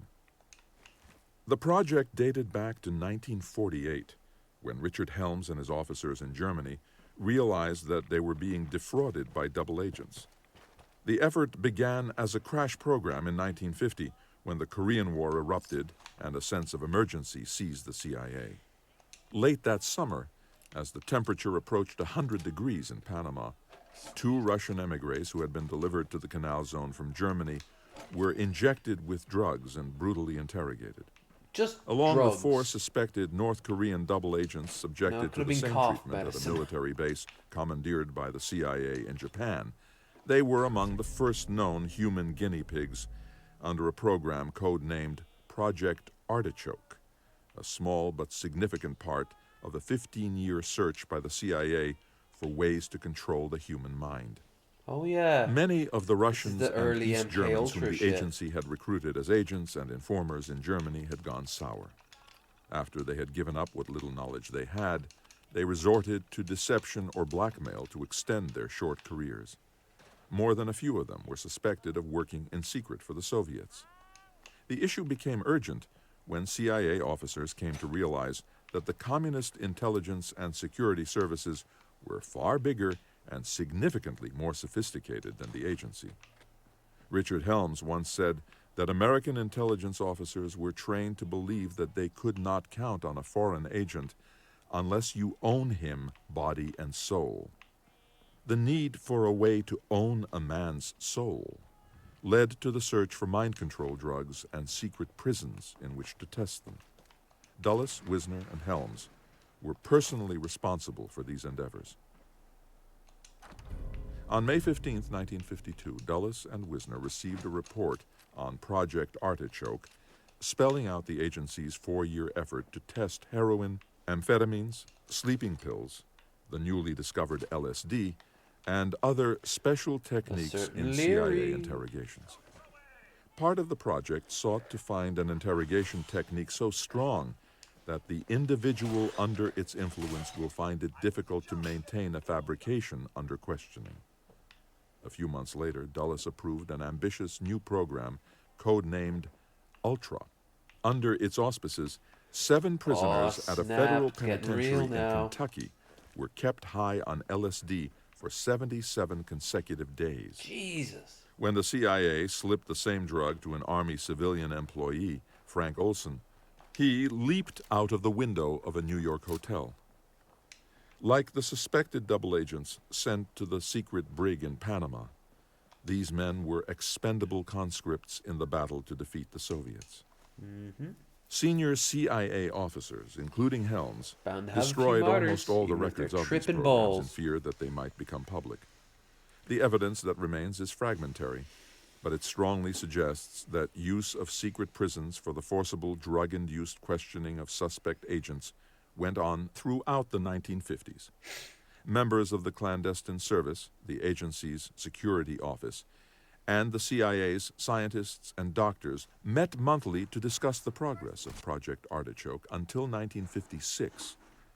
These discussions included the planning of overseas interrogations, the agency's files show, and the use of special interrogation techniques continued for several years thereafter.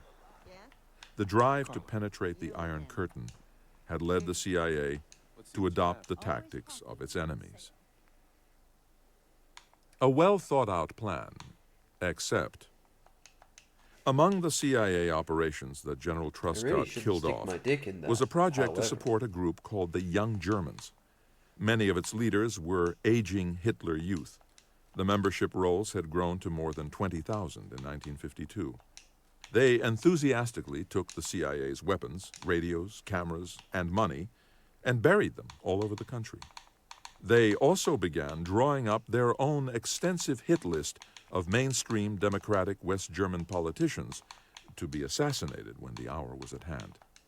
The Young Germans became so blatant that their existence and their enemies' list blew up into a public scandal.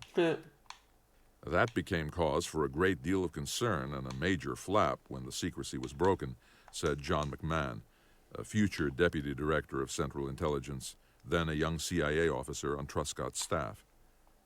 On the same day that Dulles was speaking at the Princeton Inn, Henry Heckscher was writing a heartfelt plea to CIA headquarters. For years, Heckscher, soon to become chief of the Berlin base, had cultivated a unique agent inside East Germany, Horst Erdmann, who ran an impressive organization called the Free Jurists Committee. The Free Jurists were an underground group of young lawyers and paralegals challenging the communist regime in East Berlin. They compiled dossiers on the crimes committed by the state. An international congress of jurists was set to convene in West Berlin in July 1952, and the Free Jurists could play an important political part on a world stage. Wisner wanted to take control of the Free Jurists and turn them into an armed underground. Heckscher protested. These men were sources of intelligence, he argued, and if they were forced into a paramilitary role, they would become cannon fodder. He was overruled. Wisner's officers in Berlin selected one of General Reinhard Gehlen's officers to transform the group into a fighting force made up of three-man cells. But every member of every cell they created knew the identity of every other member of every other cell. You can hear A classic lapse in security. You can hear the guy reading it. After It's Soviet grinning. soldiers kidnapped and tortured one of their leaders on the eve of the international conference, every one of the CIA's Free Jurists was arrested. Toward the end of 1952, in the last months of Smith's tenure as Director of Central Intelligence, more of Wisner's hastily improvised operations began coming apart. The fallout left a lasting impression on a newly anointed CIA officer named Ted Shackley, who started a supercharged career at the agency as a second lieutenant, shanghaied from his job training military police in West Virginia. His first assignment was to make himself familiar with a major Wisner operation to support a Polish Liberation Army, the Freedom and Independence Movement, known as WIN. Wisner and his men had dropped roughly $5 million worth of gold bars, submachine guns, rifles, ammunition, and two-way radios into Poland. Okay, it's come They close had to established trusted 20 contacts past with now. WIN Outside, a handful of emigres in Germany and London. They Go. believed that WIN Go for another Inside 40 minutes. was a powerful force, 500 soldiers in Poland, 20,000 armed partisans, and 100,000 sympathizers, all prepared to fight the Red Army. It was an illusion. The Polish secret police, backed by the Soviets, had wiped out WIN back in 1947. WIN Inside was a phantom, a communist trick. In 1950, a clueless courier was sent to alert the Polish émigrés in London. His message was that WIN lived and thrived in Warsaw. The émigrés contacted Wisner's men, who leaped at the chance to build a resistance group behind enemy lines and parachuted as many patriots as possible back into Poland. At headquarters, the CIA's leaders thought they had finally beaten the communists at their own game. Poland represents one of the most promising areas for the development of underground resistance, Beadle Smith said at a meeting of his deputies in August 1952. Wisner told him that WIN is now riding high.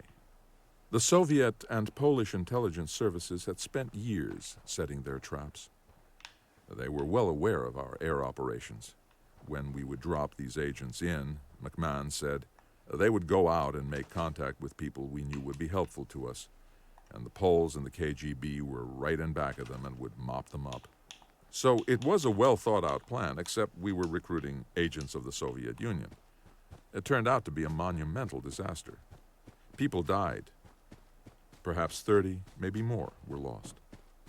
Shackley said he never forgot the sight of his fellow officers realizing that 5 years of planning and millions of dollars had gone down the drain.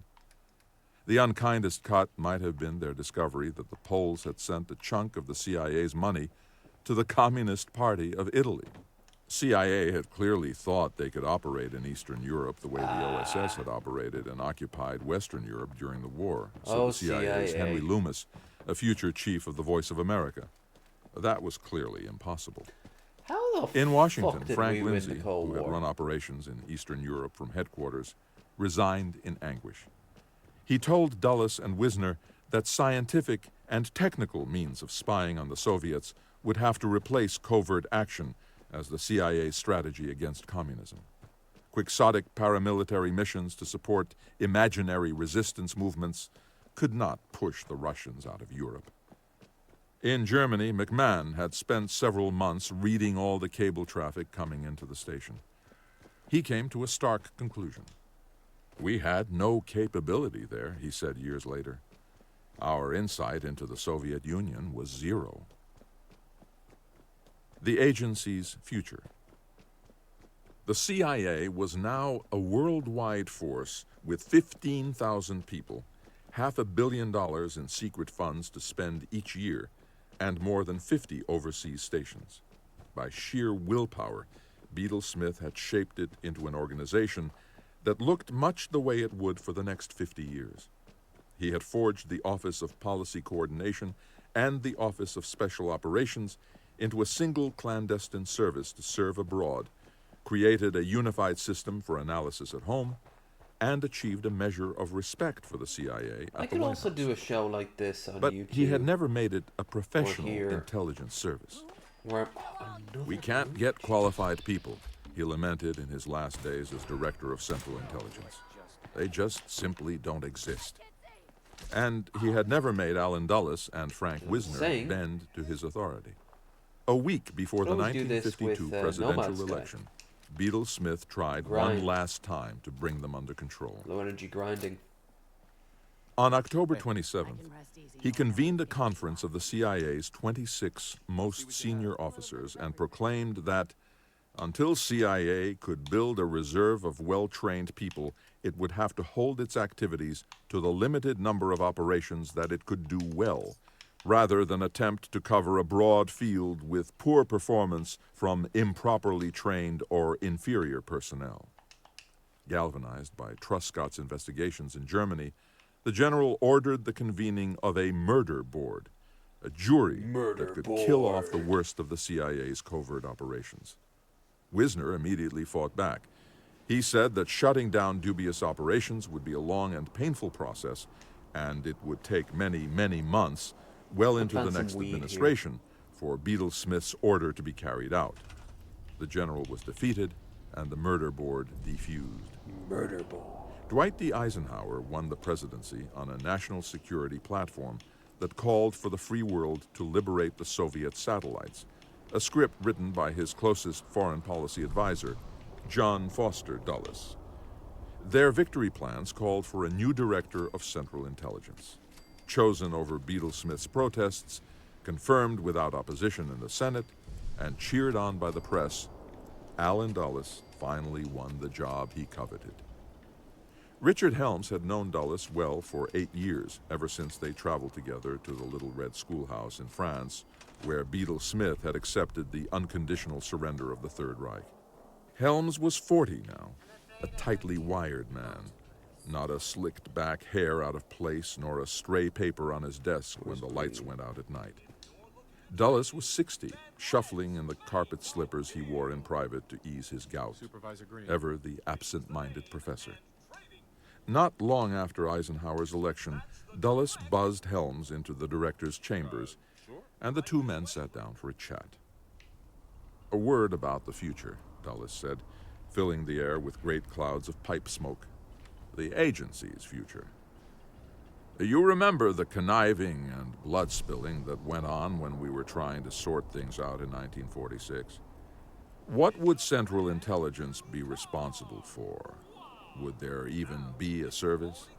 Dulles wanted Helms to understand that as long as he was the director of Central Intelligence, there was damn well going to be a service devoted to daring, difficult, dangerous missions. "I want to be absolutely sure you understand how important covert action operations are right now," Dulles said.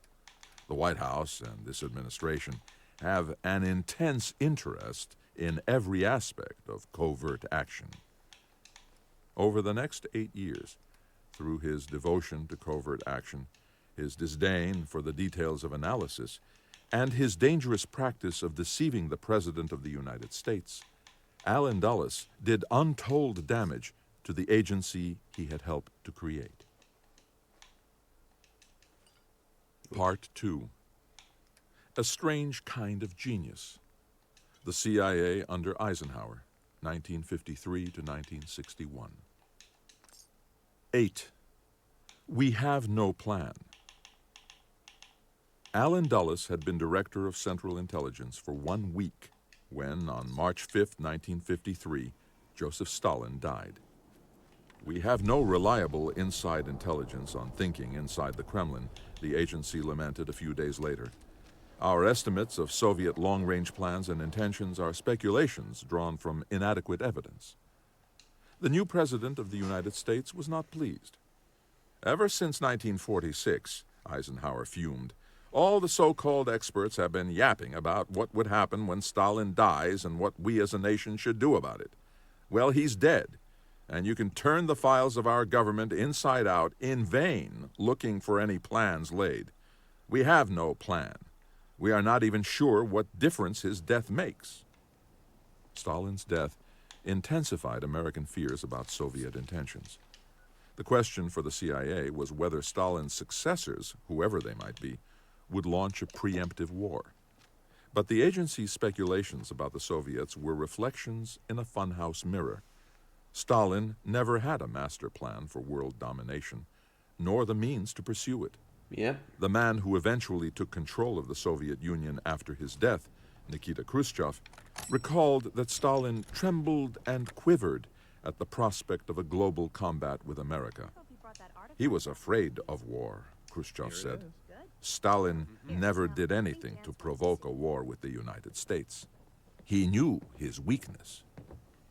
One of the fundamental failings of the Soviet state was that every facet of daily life was subordinated to national security. Stalin and his successors were pathological about their frontiers. Napoleon had invaded from Paris, and then Hitler from Berlin. Stalin's only coherent post-war foreign policy had been to turn Eastern Europe into an enormous human shield. While he devoted his energies to murdering his internal enemies, the Soviet people stood in endless lines waiting to buy a sack of potatoes. Americans were about to enjoy 8 years of peace and prosperity under Eisenhower, but that peace came at the cost of a skyrocketing arms race, political witch hunts, and a permanent war economy.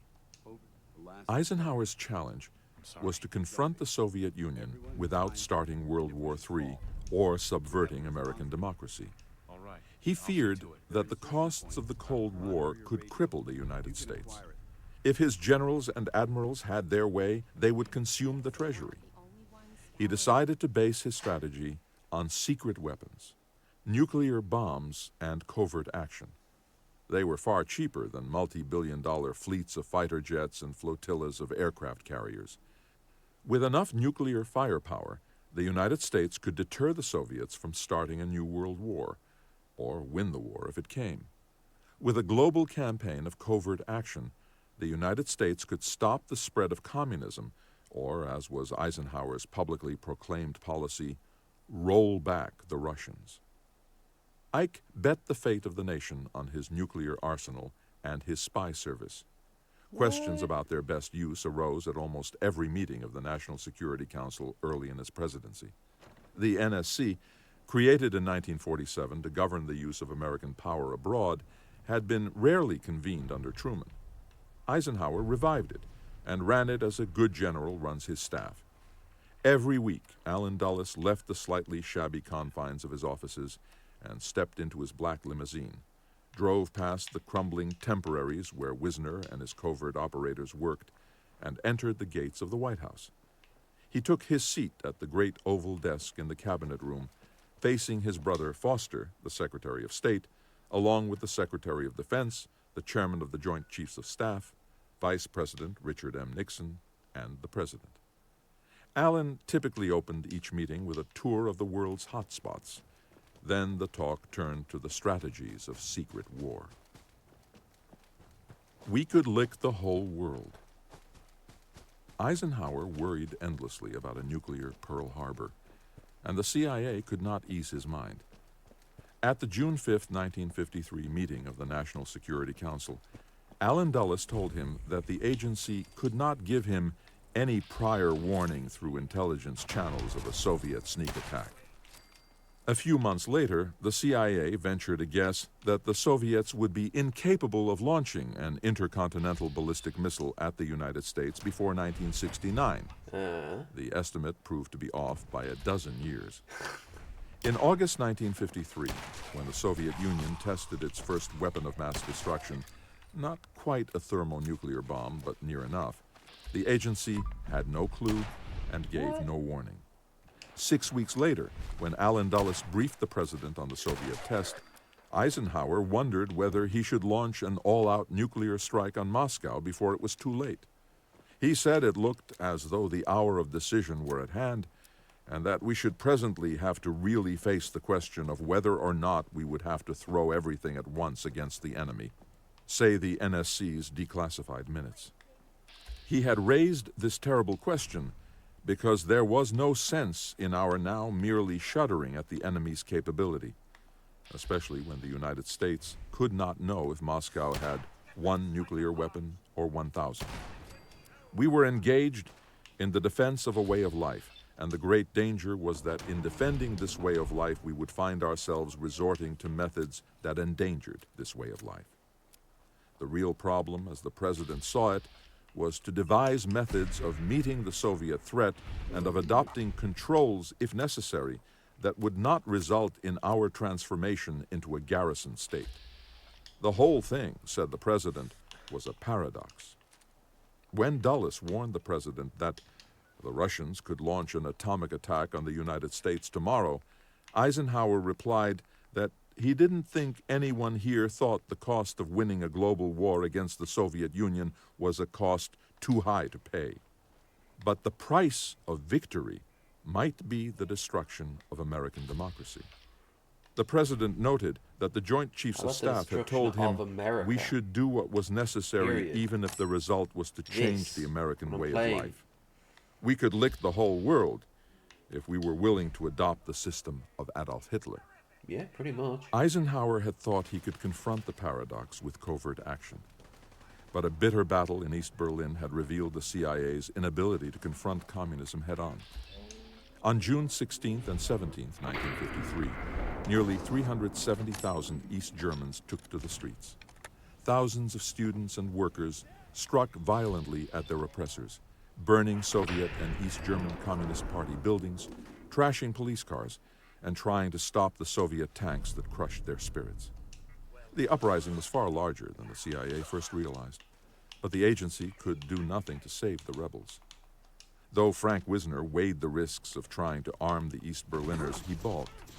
His liberation armies proved worthless. On June 18th, he said that the CIA should do nothing at this time to incite East Germans to further actions. The uprising to get over was the crushed. barricade. The wall hadn't been built yet. The next week, Eisenhower ordered the CIA to train and equip underground organizations capable of launching large-scale raids or sustained warfare in East Germany and the other Soviet satellites. The order also called upon the CIA to encourage elimination of key puppet officials in the captive states. Elimination meant what it said.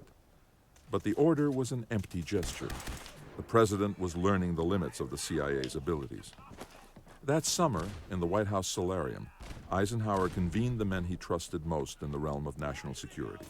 Among them, Walter Beadle Smith, George Kennan, Foster Dulles, and retired Air Force Lieutenant General James R. Doolittle, the pilot who had led the bombing of Tokyo in 1942, and asked them to redefine American national strategy toward the Soviets.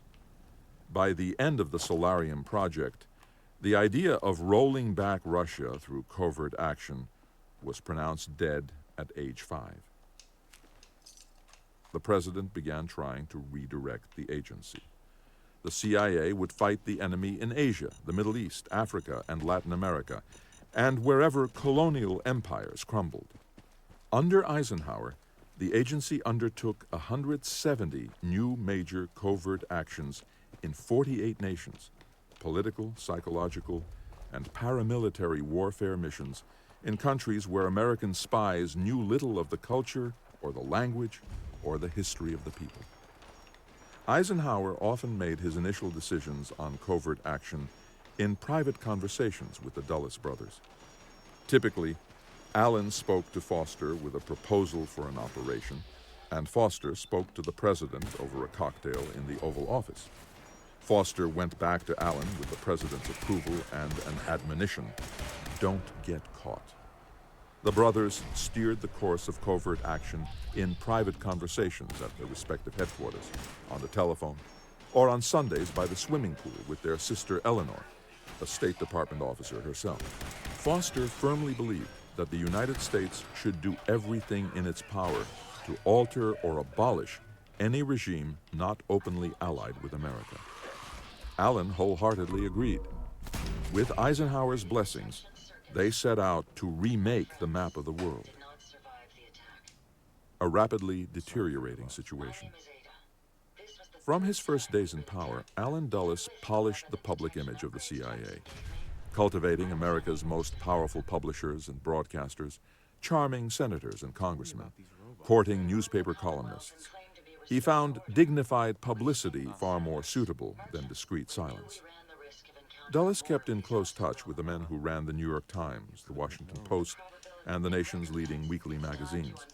He could pick up the phone and edit a breaking story, make sure an irritating foreign correspondent was yanked from the field, or hire the services of men such as Time's Berlin bureau chief and Newsweek's man in Tokyo. It was second nature for Dulles to plant stories in the press. American newsrooms were dominated by veterans of the government's wartime propaganda branch, the Office of War Information, once part of Wild Bill Donovan's domain. The men who responded to the CIA's call included Henry Luce and his editors at Time, Look, and Fortune, popular magazines such as Parade, the Saturday Review, and Reader's Digest, and the most powerful executives at CBS News. Dulles built a public relations and propaganda machine that came to include more than 50 news organizations, a dozen publishing houses, and personal pledges of support from men such as Axel Springer, West Germany's most powerful press baron. Dulles wanted to be seen as the subtle master of a professional spy service. The press dutifully reflected that image, but the archives of the CIA tell a different story. The minutes of the daily meetings of Dulles and his deputies depict an agency lurching from international crisis to internal calamities, rampant alcoholism, This book is good. financial malfeasance, mass resignations. What should be done about a CIA officer who had killed a British colleague and faced trial for manslaughter? Why had the former station chief in Switzerland committed suicide? What could be done about the lack of talent in the clandestine service?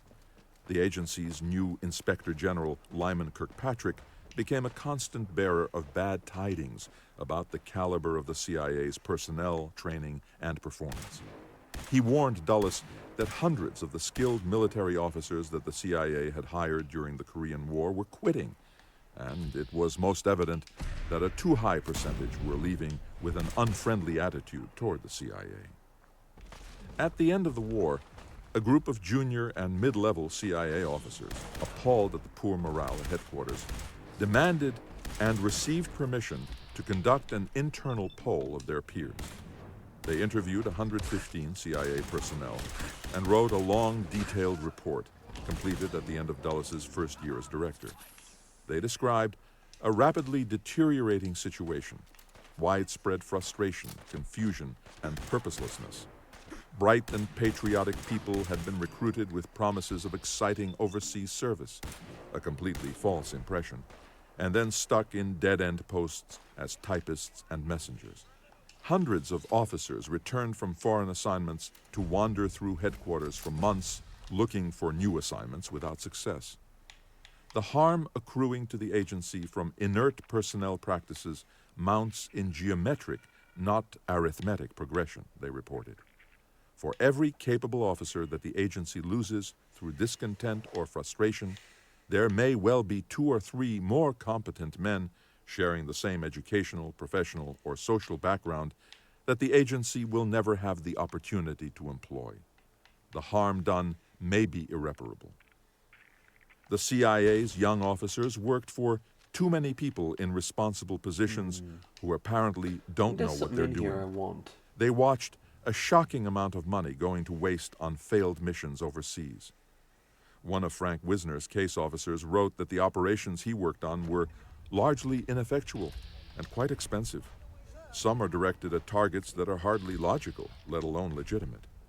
Thus, to protect jobs and prestige, both here and in the field, Headquarters' mission is to whitewash operational budget and programming justifications with, to say the least, exaggerated statements.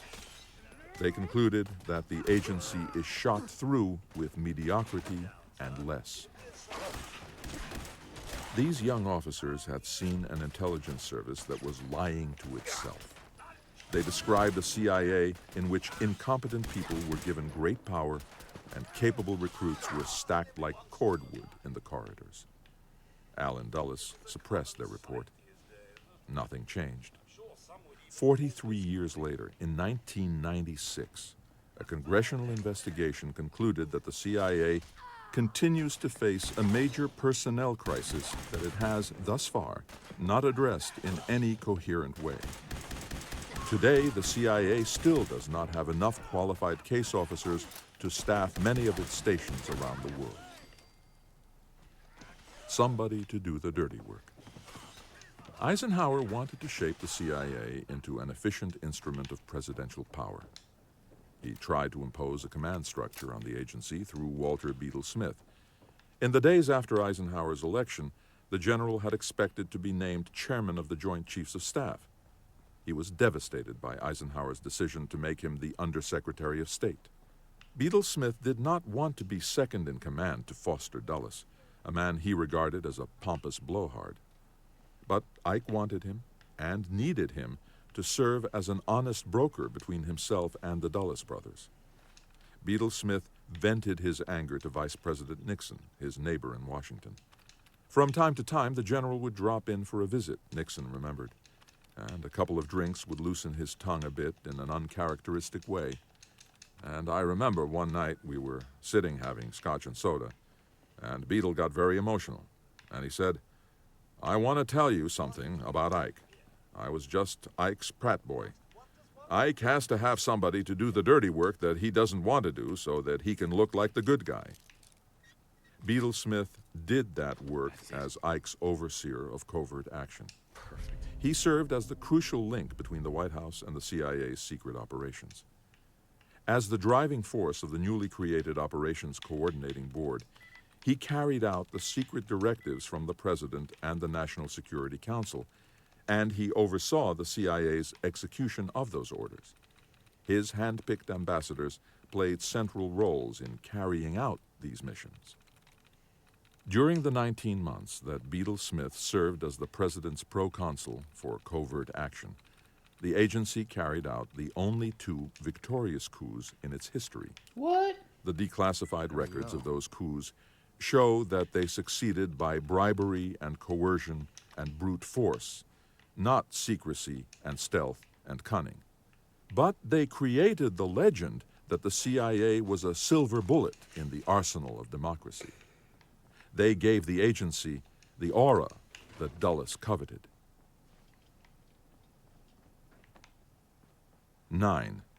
CIA's greatest single triumph.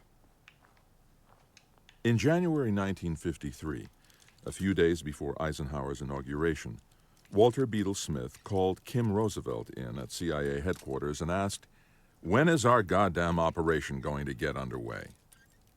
2 months before, in early November 1952, Roosevelt, the CIA's Near East operations chief, had gone to Tehran to clean up a mess for his friends in Shah. British intelligence. Iran's Prime Minister, Mohammad Mossadegh, had caught the British trying to topple him. He had expelled everyone in their embassy, including the spies. Roosevelt had arrived to preserve and pay off a network of Iranian agents who had worked for the British but were happy to accept American largesse. On the way home, he stopped in London to report to his British colleagues. He learned that Prime Minister Winston Churchill wanted the CIA to help overthrow Iran. Iran's oil had propelled Churchill to power and glory 40 years before. Now Sir Winston wanted it back. On the eve of World War I, Churchill, as First Lord of the British Admiralty, had converted the Royal Navy from coal-burning to oil-burning ships. He championed the British purchase of 51% of the new Anglo-Persian Oil Company, which had struck the first of Iran's oil 5 years before. The British took a lion's share. Not only did Iranian oil fuel Churchill's new armada, but the revenues paid for it. The oil became the lifeblood of the British exchequer. While Britannia ruled the waves, British, Russian, and Turkish troops trampled northern Iran, destroying much of the nation's agriculture and sparking a famine that killed perhaps 2 million people. Out of this chaos arose a Cossack commander, Reza Khan, who seized power with guile and force. In 1925, he was proclaimed the Shah of Iran. A nationalist politician named Mohammad Mossadegh was one of the 4 members of the Iranian parliament, the Majlis, who opposed him. The Majlis soon discovered that the British oil giant, now the Anglo-Iranian Oil Company, systematically cheated their government of billions. Hatred of the British and fear of the Soviets ran so high in Iran in the 1930s that the Nazis made deep inroads there. So deep that Churchill and Stalin invaded Iran in August 1941. They exiled Reza Khan and installed his pliant, dewy-eyed, 21-year-old son, Mohammad Reza Shah Pahlavi. While Soviet and British armies occupied Iran, American forces used its airports and roads to transport roughly $18 billion worth of military aid to Stalin. The only American of consequence in Iran during World War II was General Norman Schwarzkopf, who organized Iran's gendarmerie, the rural police. His son and namesake was the commander of the 1991 war on Iraq, I knew that Operation sounded Desert familiar. Storm. Storm and Norman. Roosevelt, Churchill, and Stalin held a war conference in Tehran in December 1943. But the Allies left behind a starving nation where oil workers made 50 cents a day and the young Shah held power through electoral fraud. After the war, Mossadegh called upon the Majlis to renegotiate the British oil concession. Anglo-Iranian oil controlled the world's largest known reserves. Its offshore refinery at Abadan was the biggest on Earth. While British oil executives and technicians played in private clubs and swimming pools, Iranian oil workers lived in shanties without running water, electricity, or sewers. The injustice bred support for the Communist Tudeh Party of Iran, which claimed about 2,500 members at the time. The British took twice as much income from the oil as the Iranians. Now Iran demanded a 50-50 split. The British refused. They tried to sway opinion by paying off politicians, newspaper editors, and the state radio director, among others. The British intelligence chief in Tehran, Christopher Montague Woodhouse, warned his compatriots that they were courting disaster. It came in April 1951, when the Majlis voted to nationalize Iran's oil production. A few days later, Mohammad Mossadegh became Iran's prime minister. By the end of June, British warships were off the coast of Iran. Of course, it needed no In July, oil the American for ambassador Henry Americans to get off Grady their asses. reported that the British, in an act of utter folly, were trying to overthrow Mossadegh. In September, the British solidified an international boycott of Iran's oil, an act of economic warfare intended to destroy Mossadegh. Then Churchill returned to power as There prime you minister. are. He was 76. Mossadegh was 69. Both Han were Solo's stubborn gone. old men who conducted affairs of state in their pajamas. British commanders drew up plans for 70,000 troops to seize Iran's oil fields and the Abadan refinery. Mossadegh took his case to the United Nations and the White House, laying on the charm in public while warning Truman in private that a British attack could set off World War III. Truman told My Churchill pistol for the flatly rest of that the the game? United States would never back such an invasion.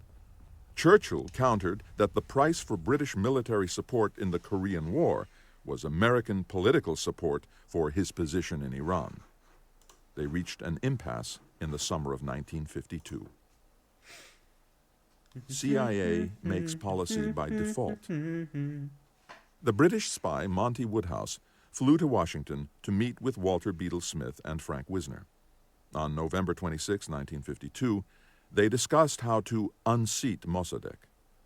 Their plot began in the twilight of a presidential transition. As Truman's power faded, the coup plans grew. As Wisner said when the plot was in full cry, there were times when CIA makes policy by default. The stated foreign policy of the United States was to support Mossadegh, but the CIA was setting out to depose him without the imprimatur of the White House. On February 18, 1953, the newly installed chief of the British Secret Intelligence Service arrived in Washington.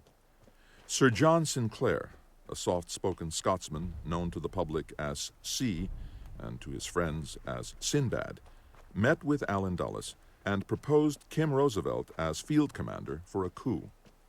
The British gave their plan the prosaic title of Operation listen to Boot. it.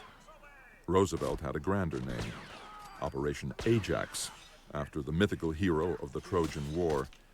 A strange choice, as legend has it that Ajax went mad, slew a flock of sheep thinking they were warriors, and killed himself in shame after he came to his senses.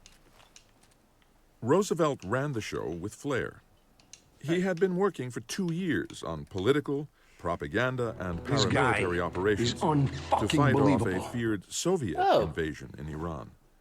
CIA officers already had enough cash and guns stashed away to support 10,000 tribal warriors for 6 months. He had the authority to attack the Tudeh, the small, influential, outlawed Communist Party of Iran. Now he shifted his target, aiming to undermine support for Mossadegh inside Iran's mainstream political and religious parties. So Roosevelt started stepping up a campaign of bribery and subversion. The agency's officers and their Iranian agents... It's good enough time as any to just lay it down. It's almost 10 o'clock my end. So what I might do is... And my ass is actually starting to fall asleep. And I should be pretty much going to sleep in the next 2 hours anyway. So I think I'm going to actually wrap it up here. But I'll be back to read more of this tomorrow for... not tomorrow. Jesus. For this time next week. I might do something similar like this for Twitch and YouTube for No Man's Sky. But instead of a historical book, maybe I'll play something like drama debate or a long form lore video. If you guys have any feedback, any suggestions, then by all means please throw it into the the Discord link in the doobly-doo. Also, thanks to you, I realized that my chat box is blocking my alert. So it kind of makes more sense if... maybe I'll put it over myself. See what that looks like now. This guy is unfucking believable. Alright. The body is round. Alright. This is a test donation for 48 euros. 48 euros. Been a long while since we had 48 euros. Nah, I won't leave that there. Maybe I'll just keep it where it was and move the chat down, but I want to be able to see the chat. I don't know. I'll work on it. Anyway, nothing planned for tomorrow, but that doesn't mean I might not throw something out. But on Wednesday, I am going to be having a few drinks over on the Discord around about 4 hours in the past, 6 o'clock my time. And anyone can join. Don't know what we're going to watch. Commissar Feelgood's the one in charge of that. But yeah, I'm thinking I'll do this. Just play Nomad Sky my way. I found a nice little loop involving a few items to get nanites. So I want to keep building up. And I also want to keep grinding more money. So I might do that. We also have the game Yakuza. The first Yakuza game is coming on Friday or Saturday. Probably Friday. So yeah, tune in for that over on YouTube. And then of course this Sunday we have the podcast. Anything given, greatly appreciated, never required. Check out the links down the doobly-doo. As you can tell, my brain's kind of soup. I was really getting into that book. We are currently, I believe, 4 hours in now to it. 3 hours 35. Okay, so 3.5 hours. I won't touch this book until next time we're playing Fallout, which may not be a week from now, but at the very least will be this time next week. So you all take care, and I will upload this and the previous Empire of Dirts to YouTube, so go check that out. You know, follow me on Blue Sky and all that other good stuff. Yeah, I'm going to go and do a little bit of exercise because I do not like sitting this long on this chair without moving. So yeah, see ya.